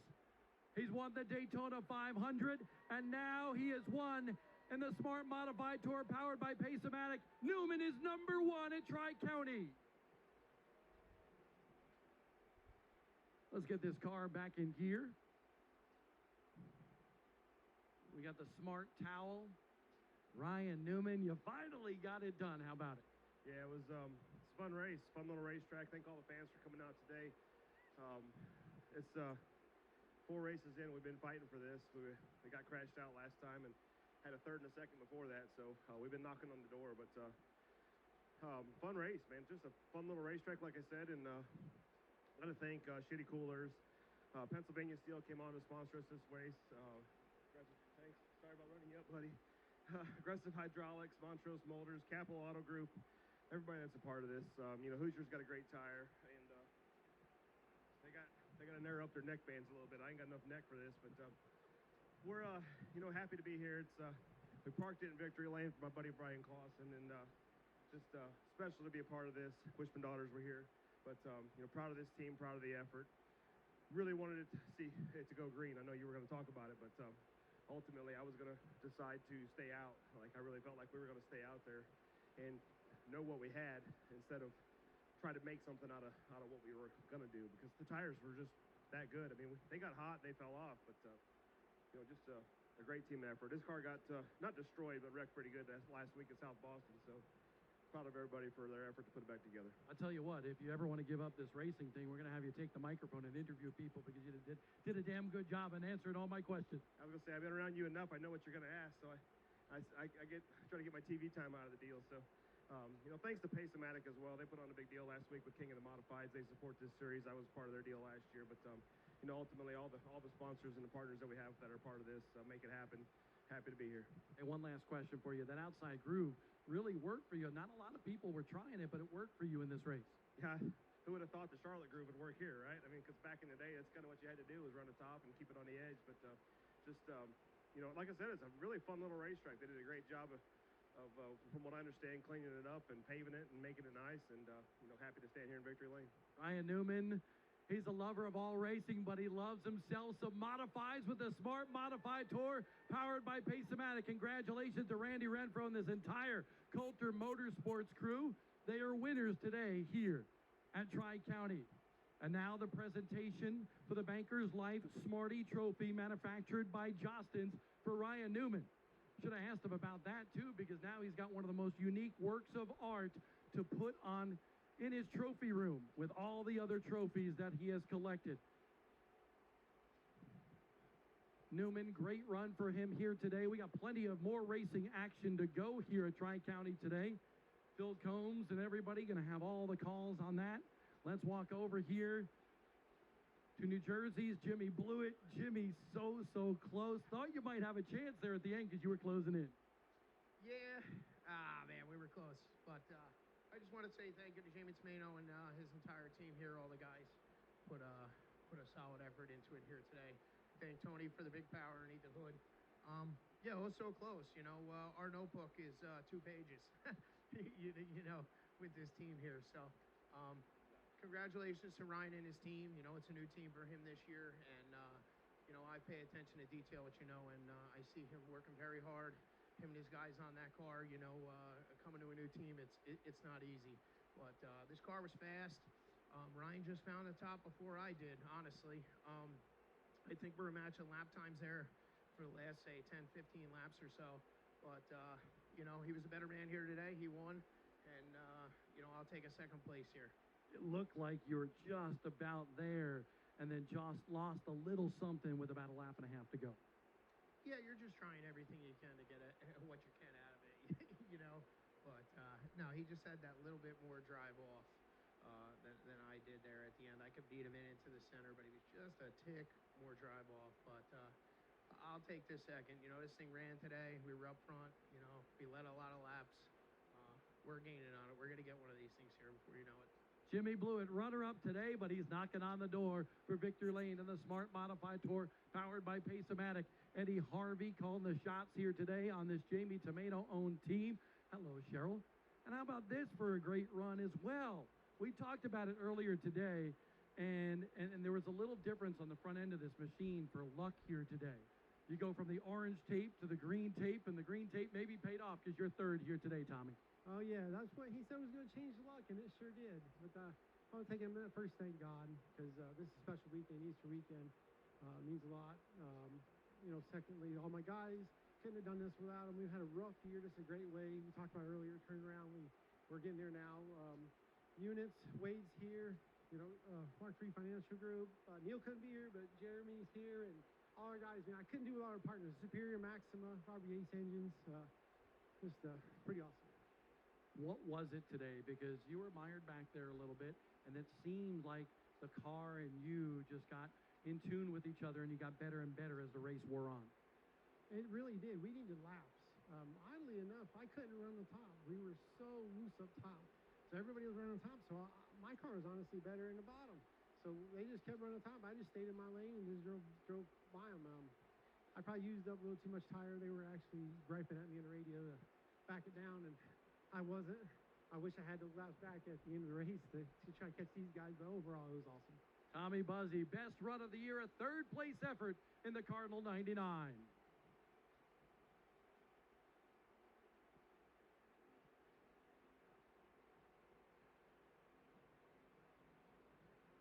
The Smart Modified Tour winning sticker now going on to Ryan Newman's race car. He's been hoping for this for a while. Finally gets the job done. Newman has enjoyed his time in the modifieds, 4-time winner in the NASCAR Wheel and Modified Tour, and now the win, his first here in the Smart Modified Tour as well. Shitty Coolers, Aggressive Hydraulics, Capital Automotive Group, all supporters of this number 2 machine here this year. Montrose Molders, as well as Pennsylvania Steel Company on the front nose piece of this machine. So Ryan Newman picking up some good sponsors to support his effort with Coulter Motorsports. And there's that Banker's Life Smarty Trophy to Ryan Newman for the first time in his career. Put your hands together one more time for the Rocket Man, Ryan Newman.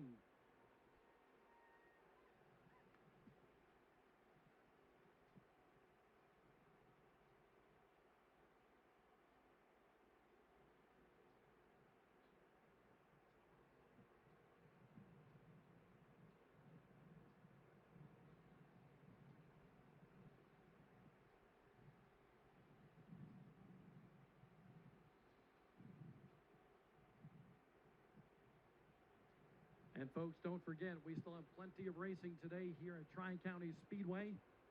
Street stocks and a whole lot more. Some classic-looking race cars as well. Phil Combs and everybody will have the call for all of that live on Flow Racing.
All right, while we're waiting on the track to get cleared up and the winner's circle festivities finishing up with Ryan Newman, congratulations to him again. I want to take a second to thank all of the sponsors for today's race. First, Brighton Auto, the official sponsor of the flag stand.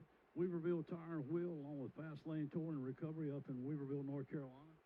Hostile Diesel, along with Mountain Dew and Pepsi Cola, the official drinks of Tri-County Speedway. Alliance Driveway Solutions, Leapfrog Landscaping. And by the way, thanks to Leapfrog, Jody and Melanie Chandler, they have just kicked in $400 in bonus bucks, $100 to each winner of the next 4 races from Leapfrog Landscaping, from Jody and Melanie.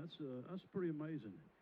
That Jody always comes up with something pretty much about race time to kick a little bonus bucks in, and today he's doing it for all 4 divisions of the regular Tri-County field. Caldwell Collision, I mentioned earlier, they are the sponsor of the cleanup truck. Heritage Finance, Jeff's Auto Sales, Cintas, Easy Way Auto Sales, Messer's Heating and Air Conditioning, Bo Messer, Village Motors, Richards Construction, Chad Abernathy, Johnny Price at Price Roofing.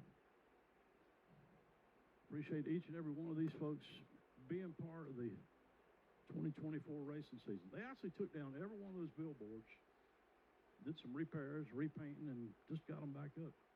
Right here at the almost at the first race. Bob, that's pretty cool to see Ron Newman his first time ever here and end up in Victory Lane. I walked down there to watch that, and you know, this guy's won big races all over the United States, and he's. The thing about it is, he looked just as happy right then as you thought he'd won the Daytona 500. Yeah, low and left. That's what Ryan Newman loves about these modified race cars, and he finally got it done. And he's been close, and you could tell it's like, oh man, I want to win. And it was really nice to see the smile on his face, and that whole team. They worked really hard to get here through what they did last year with Brandon Ward, and now the transition to Ryan Newman. It's going pretty good, and Ryan Newman will improve his place in the point standings too, because He took a big hit last week at South Boston when he got involved in a melee. But now, I mean, he's a true championship contender. He's going to win a couple here this year for sure. All right, I want to mention something you and I talked about early on in this day. I said, when you leave here tonight, you won't be able to say I didn't win or I did win because I had to follow somebody. He passed him on the outside. Yeah, that was impressive. It was very impressive. And Jimmy noted that in that interview. He said, Newman found the outside groove before anybody else, and that was the key to victory, and it truly was. And Blewett went up there, and you saw when Blewett finally went up there, he caught him. He was just pushing it so hard at that point, he had nothing left for the final lap. Yeah, he was whipping it like the Kentucky Derby. He was whipping it with all he had. He just couldn't quite whip hard enough. But it was a great race. It was a little wiggle coming off of turn number 4, coming to the white. That really ruined Jimmy's chances. It was. All right, next up on the lineup is going to be the front-wheel drive. All right, we got a special announcer, and I'm going to let you tell these.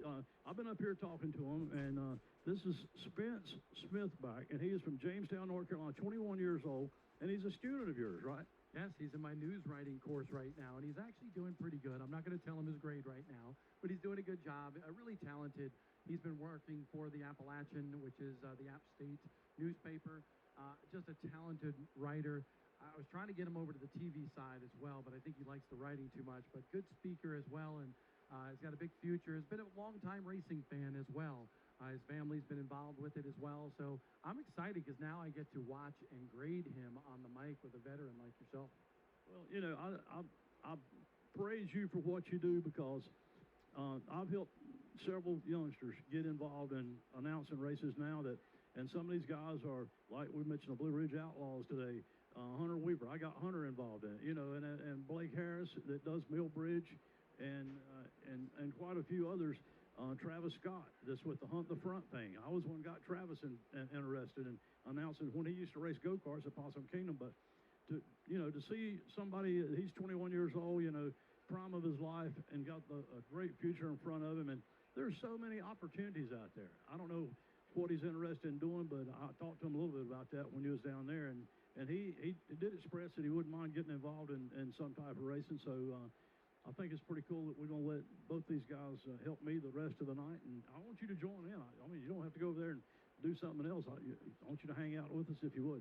Yeah, we're going to hang out for a while. I want to see how they do, and Spence will got this race. I'm sure Ryan's going to join you for the next, and Ryan's got that big voice, too. He announces some App State football game, so he'll bring it. Well, those guys had the App State has really come alive in sports. I mean, it's pretty amazing, really. It's not a huge school, but they've sure got a lot of great stuff going on up there, don't they? Yeah, and it's been known as a football school for so long, but their basketball program was pretty darn good this year. Great university from the educational standpoint as well. We have a lot of fun with the TV program. All right, we're going to give you a starting lineup here for the 25-lap front-wheel drive race. And again, this thing today is sponsored by Leapfrog Landscaping with $100 bonus going to the winner of this thing. And I'm going to let Spence help me out on this starting lineup.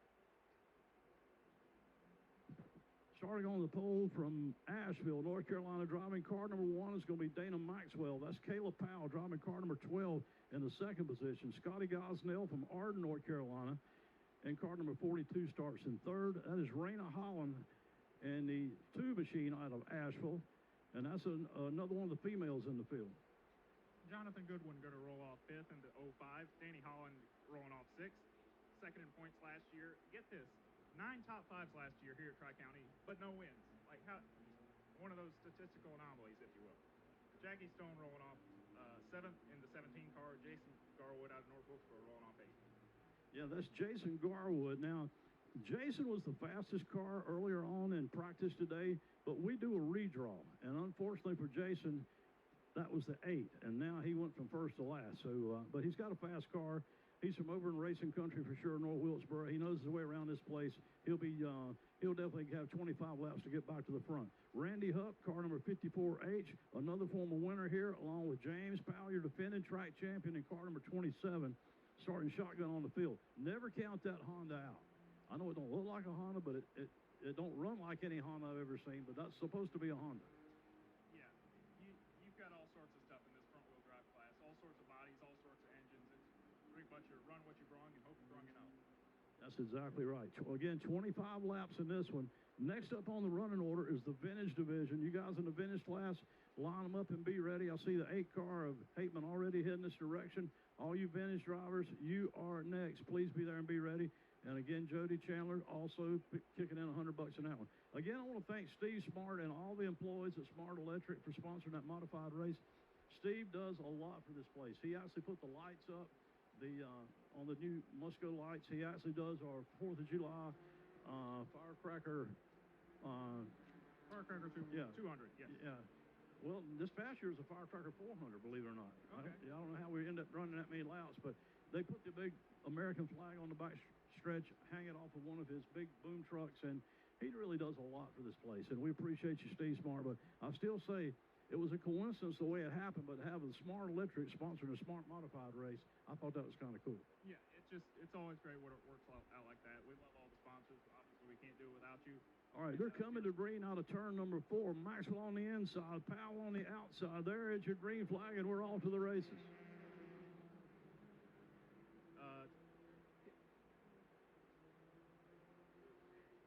17 of Jackie Stone rolling up, taking the lead down the backstretch, followed by the 85 and 54 of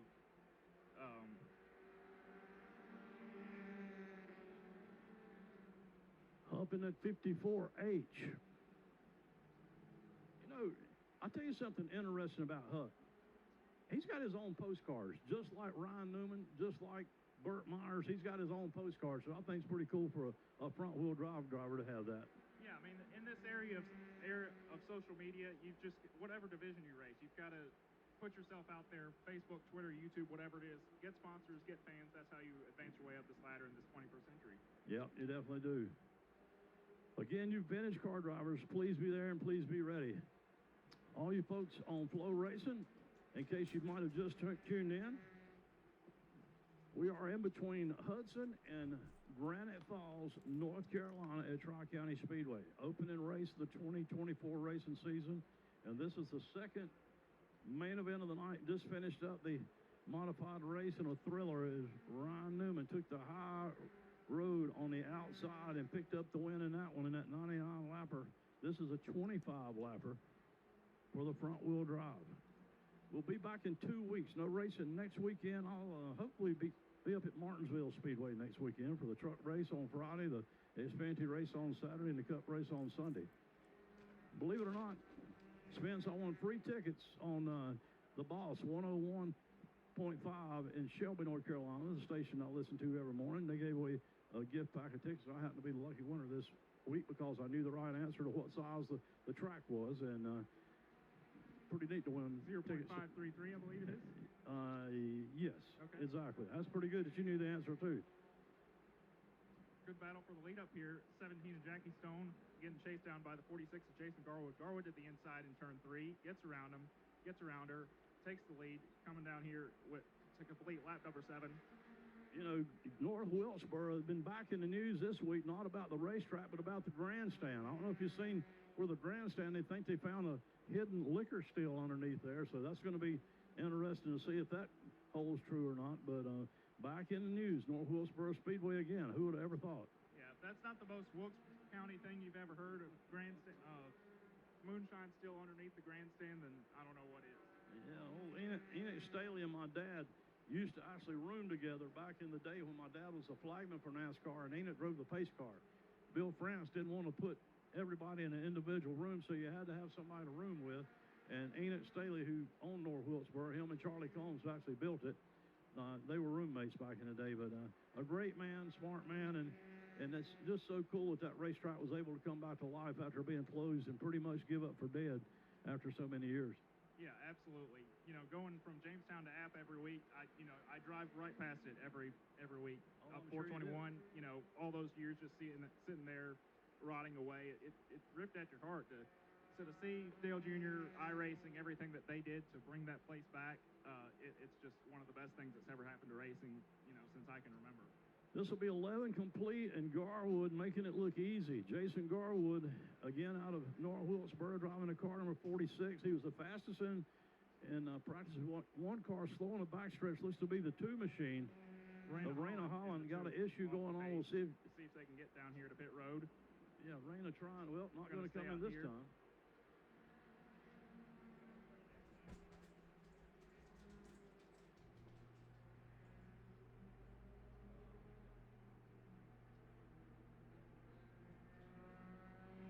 heads up on pit road, the 10 car. That's Donnie Holland. The issue on the 10 looks like he's out of it for the day. Field getting the halfway stick signals here from the flagman. Jason Garwood still out front of Jackie Stone by about 10 or 12 car lengths. And then a couple of seconds back is James Powell running third.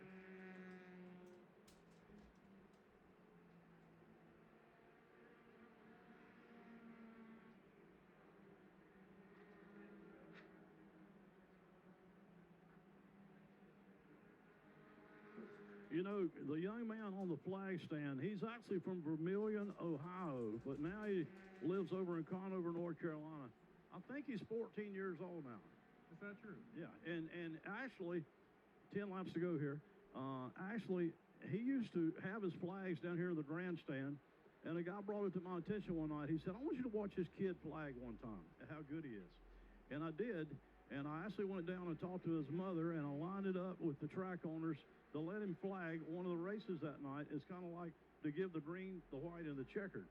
Well, the flagman that night said, heck, this kid did as good a job as anybody I've seen. So they actually gave him the opportunity to flag some practice and some other stuff. So now he's, tonight is his first night, really is kind of like a full-time assistant flagman at 14 years old. So it's a big night in that young man's life, I'm telling you. But Travis and his mom's here.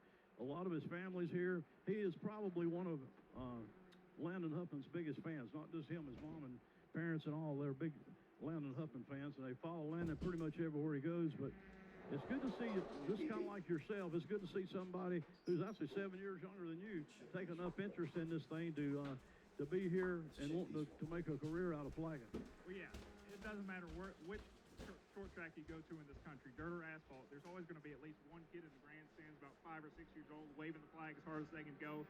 So it's good to see one of those kids finally get the opportunity to do it for real. Oh, it really is, that's for sure. All right, it's going to be 5 to go the next time by.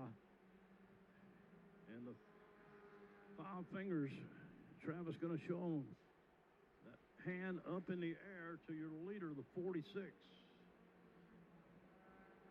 Sending the lead to about a straightaway here over Jackie Stone. Yeah, that's a bit of a surprise. I'm a little disappointed in James Powell. James usually one of the front runners here, but tonight, of course, he had to start in the rear, and that didn't help matters. And this thing looks like it's going to maybe go caution-free. Yeah, field starting to spread out here. We got a couple of cars side-by-side here. Jackie Stone side-by-side here with a lap car. She gets around there, and we back to single file all the way around here.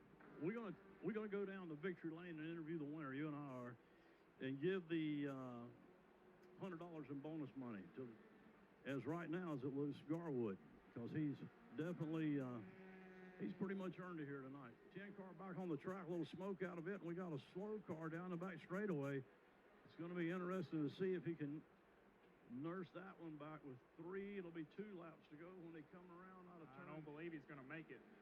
Don't believe it's going to make it, and we're going to see the caution flag. The yellow in his hand, and here we are. Caution. We're going to have a restart here with about 3 to go. Kayla Powell going to be the car rolling to a stop. Wrecker turn 3, please. Wrecker turn 3.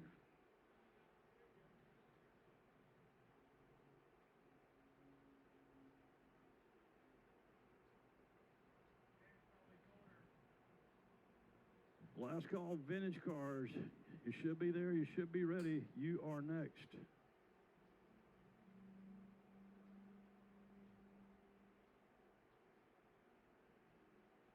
Folks, I hope you got you a program today. They still had some available at the concession stand a little while ago when I was down there. So if you didn't get one earlier, still not too late. You might be able to pick up one before we leave here.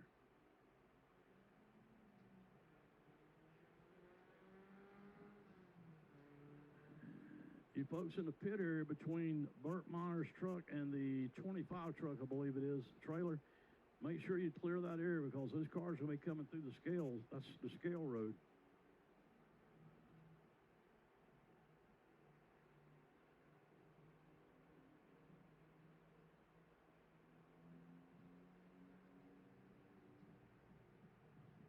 Bob was talking about App State with the football, and as good as those guys are doing, I tell you, it's got to be a morale booster for the whole town, not only the school but the whole town and the alumni to see those guys play as good as they have this past year.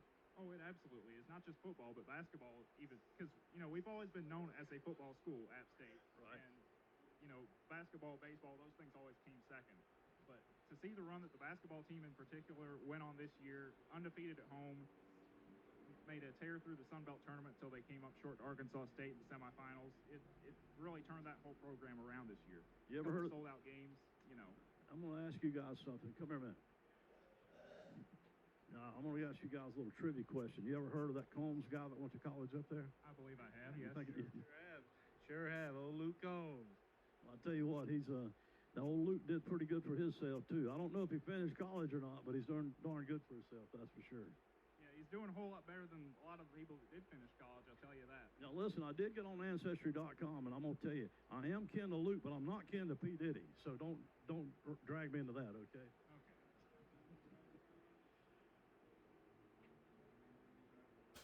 Doubling up here, coming to the restart. We're going to restart with 3 to go. Jason Garwood and James Powell on the front row. Jackie Stone, Randy Hupp, second row.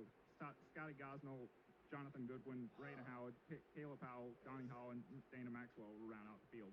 You know, I mentioned that I was a little disappointed in James Powell. Well, guess what? He's outside front row now. Garwood better put on his running shoes if he's going to outrun that 27. Pace car. That's the easy way. Auto Sales pace car pulling away from the field. They'll roll into the Mountain Dew kickstart zone. There's your green flag, and here we go with 3 laps to settle this thing. 3 laps. Drafton going into turn 1 here on the outside. Gets the 27 of James Powell out into second. Jason Garwood still taking about a 2-car length lead going into turn 3. Coming to the white here.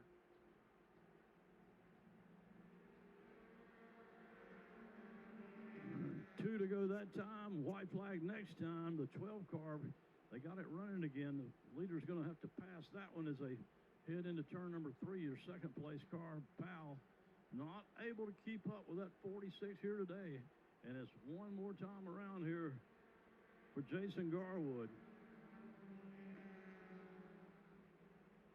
Jason Powell getting back up here to second. About a 10 or 12 car lengths behind 46 of Jason Powell, coming through 3 and 4. Checkered flag in the air. Jason Garwood wins here at Tri-County in the front-wheel drives.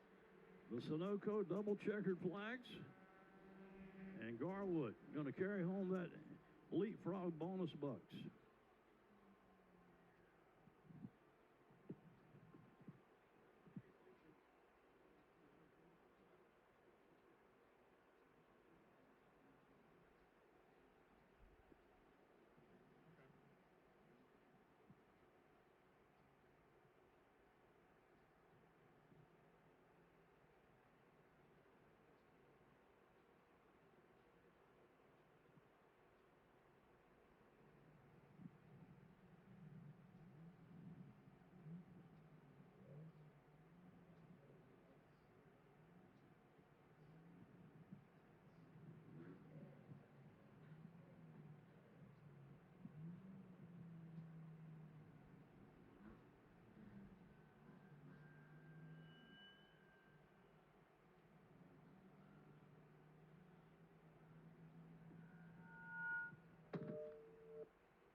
Jason Garwood down here in victory lane. You hadn't beat Jason Powell too often here at Tri-County. How'd you get it done today? I think it was just set up. We played on the scales all week. We made a call because we knew the modified was going to lay some rubber down. We was going to get tight, freed the car up a bunch, and it worked. I was hoping my little motor would hold on to the end. He started puffing last season towards the end, and we just kind of been pampering it. But I believe we're going to have to go to the picker pool and get us another one. One race into the season, one win. How does this set you up for the rest of the season? What's your plans for the rest of the year? We're going to run for points this year. We're going to give it our all for here at Front Wheel Drive for points. We're going to give it everything. Jason Garwood, your front wheel drive winner. I got something here for you. $100 bonus bucks from Jody Chandler and the folks at Leapfrog. That's the Leapfrog bonus money. Happy Easter to you. Thank y'all. Thank you, Leapfrog. Thank you, Tri-County, for having us and giving us such a great place to race in this. The facility is awesome here. It's one of the nicest. It is the nicest place we go to. Well, you know, you got your family here. Tomorrow's Easter. It's a good day for you, is it not? Yes, sir. We're blessed. I'm blessed to be able to do this and have my family and everything. And the Lord really blessed me. Congratulations. Thank you. I want to thank a couple sponsors. I want to thank Joe Campbell Roofing, B17 Steak Sauce for Cassie Law. Blackjack Fabrication, BJ Smith, Hookers and Seaman Apparel Company. I want to thank all of them. Without this, we couldn't be here. You got more sponsors than Jeff Gordon. We try. Congratulations to you.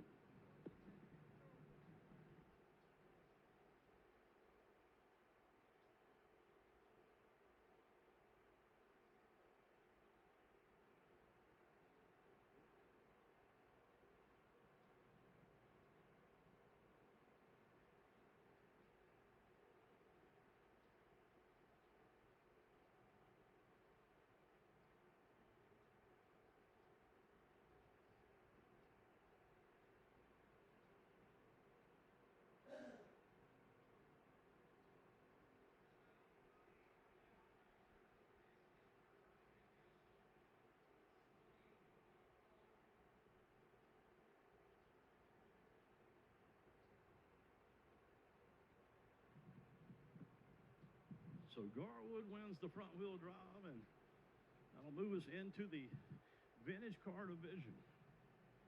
I mentioned this earlier today. I got some friends that are here today for the first time with a brand new car, and it's a Dodge Challenger, believe it or not. The orange number 93 from Shelby, North Carolina.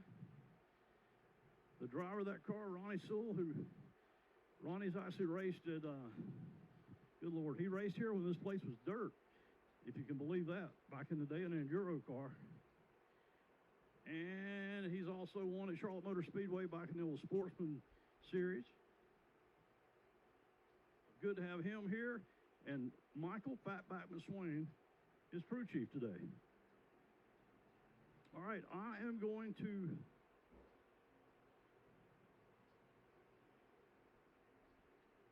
let Ryan Hendricks give you the starting lineup for this vintage car main event 25 lapper. Starting in first place from the number 35 out of Bucyrus, Kansas, it is Bobby Wallace. Starting in second place from the number 47 from Conover, North Carolina, Kevin Bumgardner. Starting in third place is the number 8 machine, Bob Hateman. Starting in fourth place out of Lexington, North Carolina, the number 90, Connie Mickle. Number 5 out of Shelby, North Carolina, driving the 93, Ronnie Sewell. And starting in last place, number 6, driving the 3K out of Lincolnton, North Carolina, is Don Finn. Boy, Finn's car, now that's definitely a vintage modified. That's what they used to look back in the day like. The first time I remember seeing those cars run was at Hickory Speedway. And Runt Harris, I mentioned that earlier today with Bob Dillner, Ray Hendricks, some of the old timers that came down there. That's what the cars looked like back in the day like that. So it's good to see that car here. Now, your points dependent champion is Wallace in that 35, the Smoky Unique Chevelle. It should be 427 cubic inches. He's got a hood full of engine under that thing. Keep your eyes out on Hateman in the 8. That car has been a many-time winner here He don't run here all the time, but every time he does come here, he's hard to beat.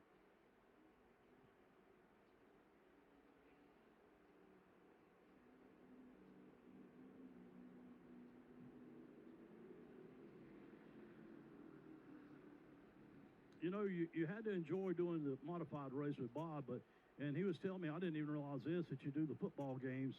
Would you like to kind of be like Eli Gold and do football and racing? Is that kind of your aspiration in the... Oh, I'd love to, Phil. Thank you for having me up here in the booth with you today for this Carolina Vintage race. And I'll tell you, these cars are beautiful. I love seeing the throwback colors on scene, especially what you said for that 3K machine. Definitely an interesting look out there. I'm glad you told me that's what they used to look like back in the day. Oh, it's great. You know, it's not the cookie cutter division. Everything looks different, and that's what I like. I mean, I love this division.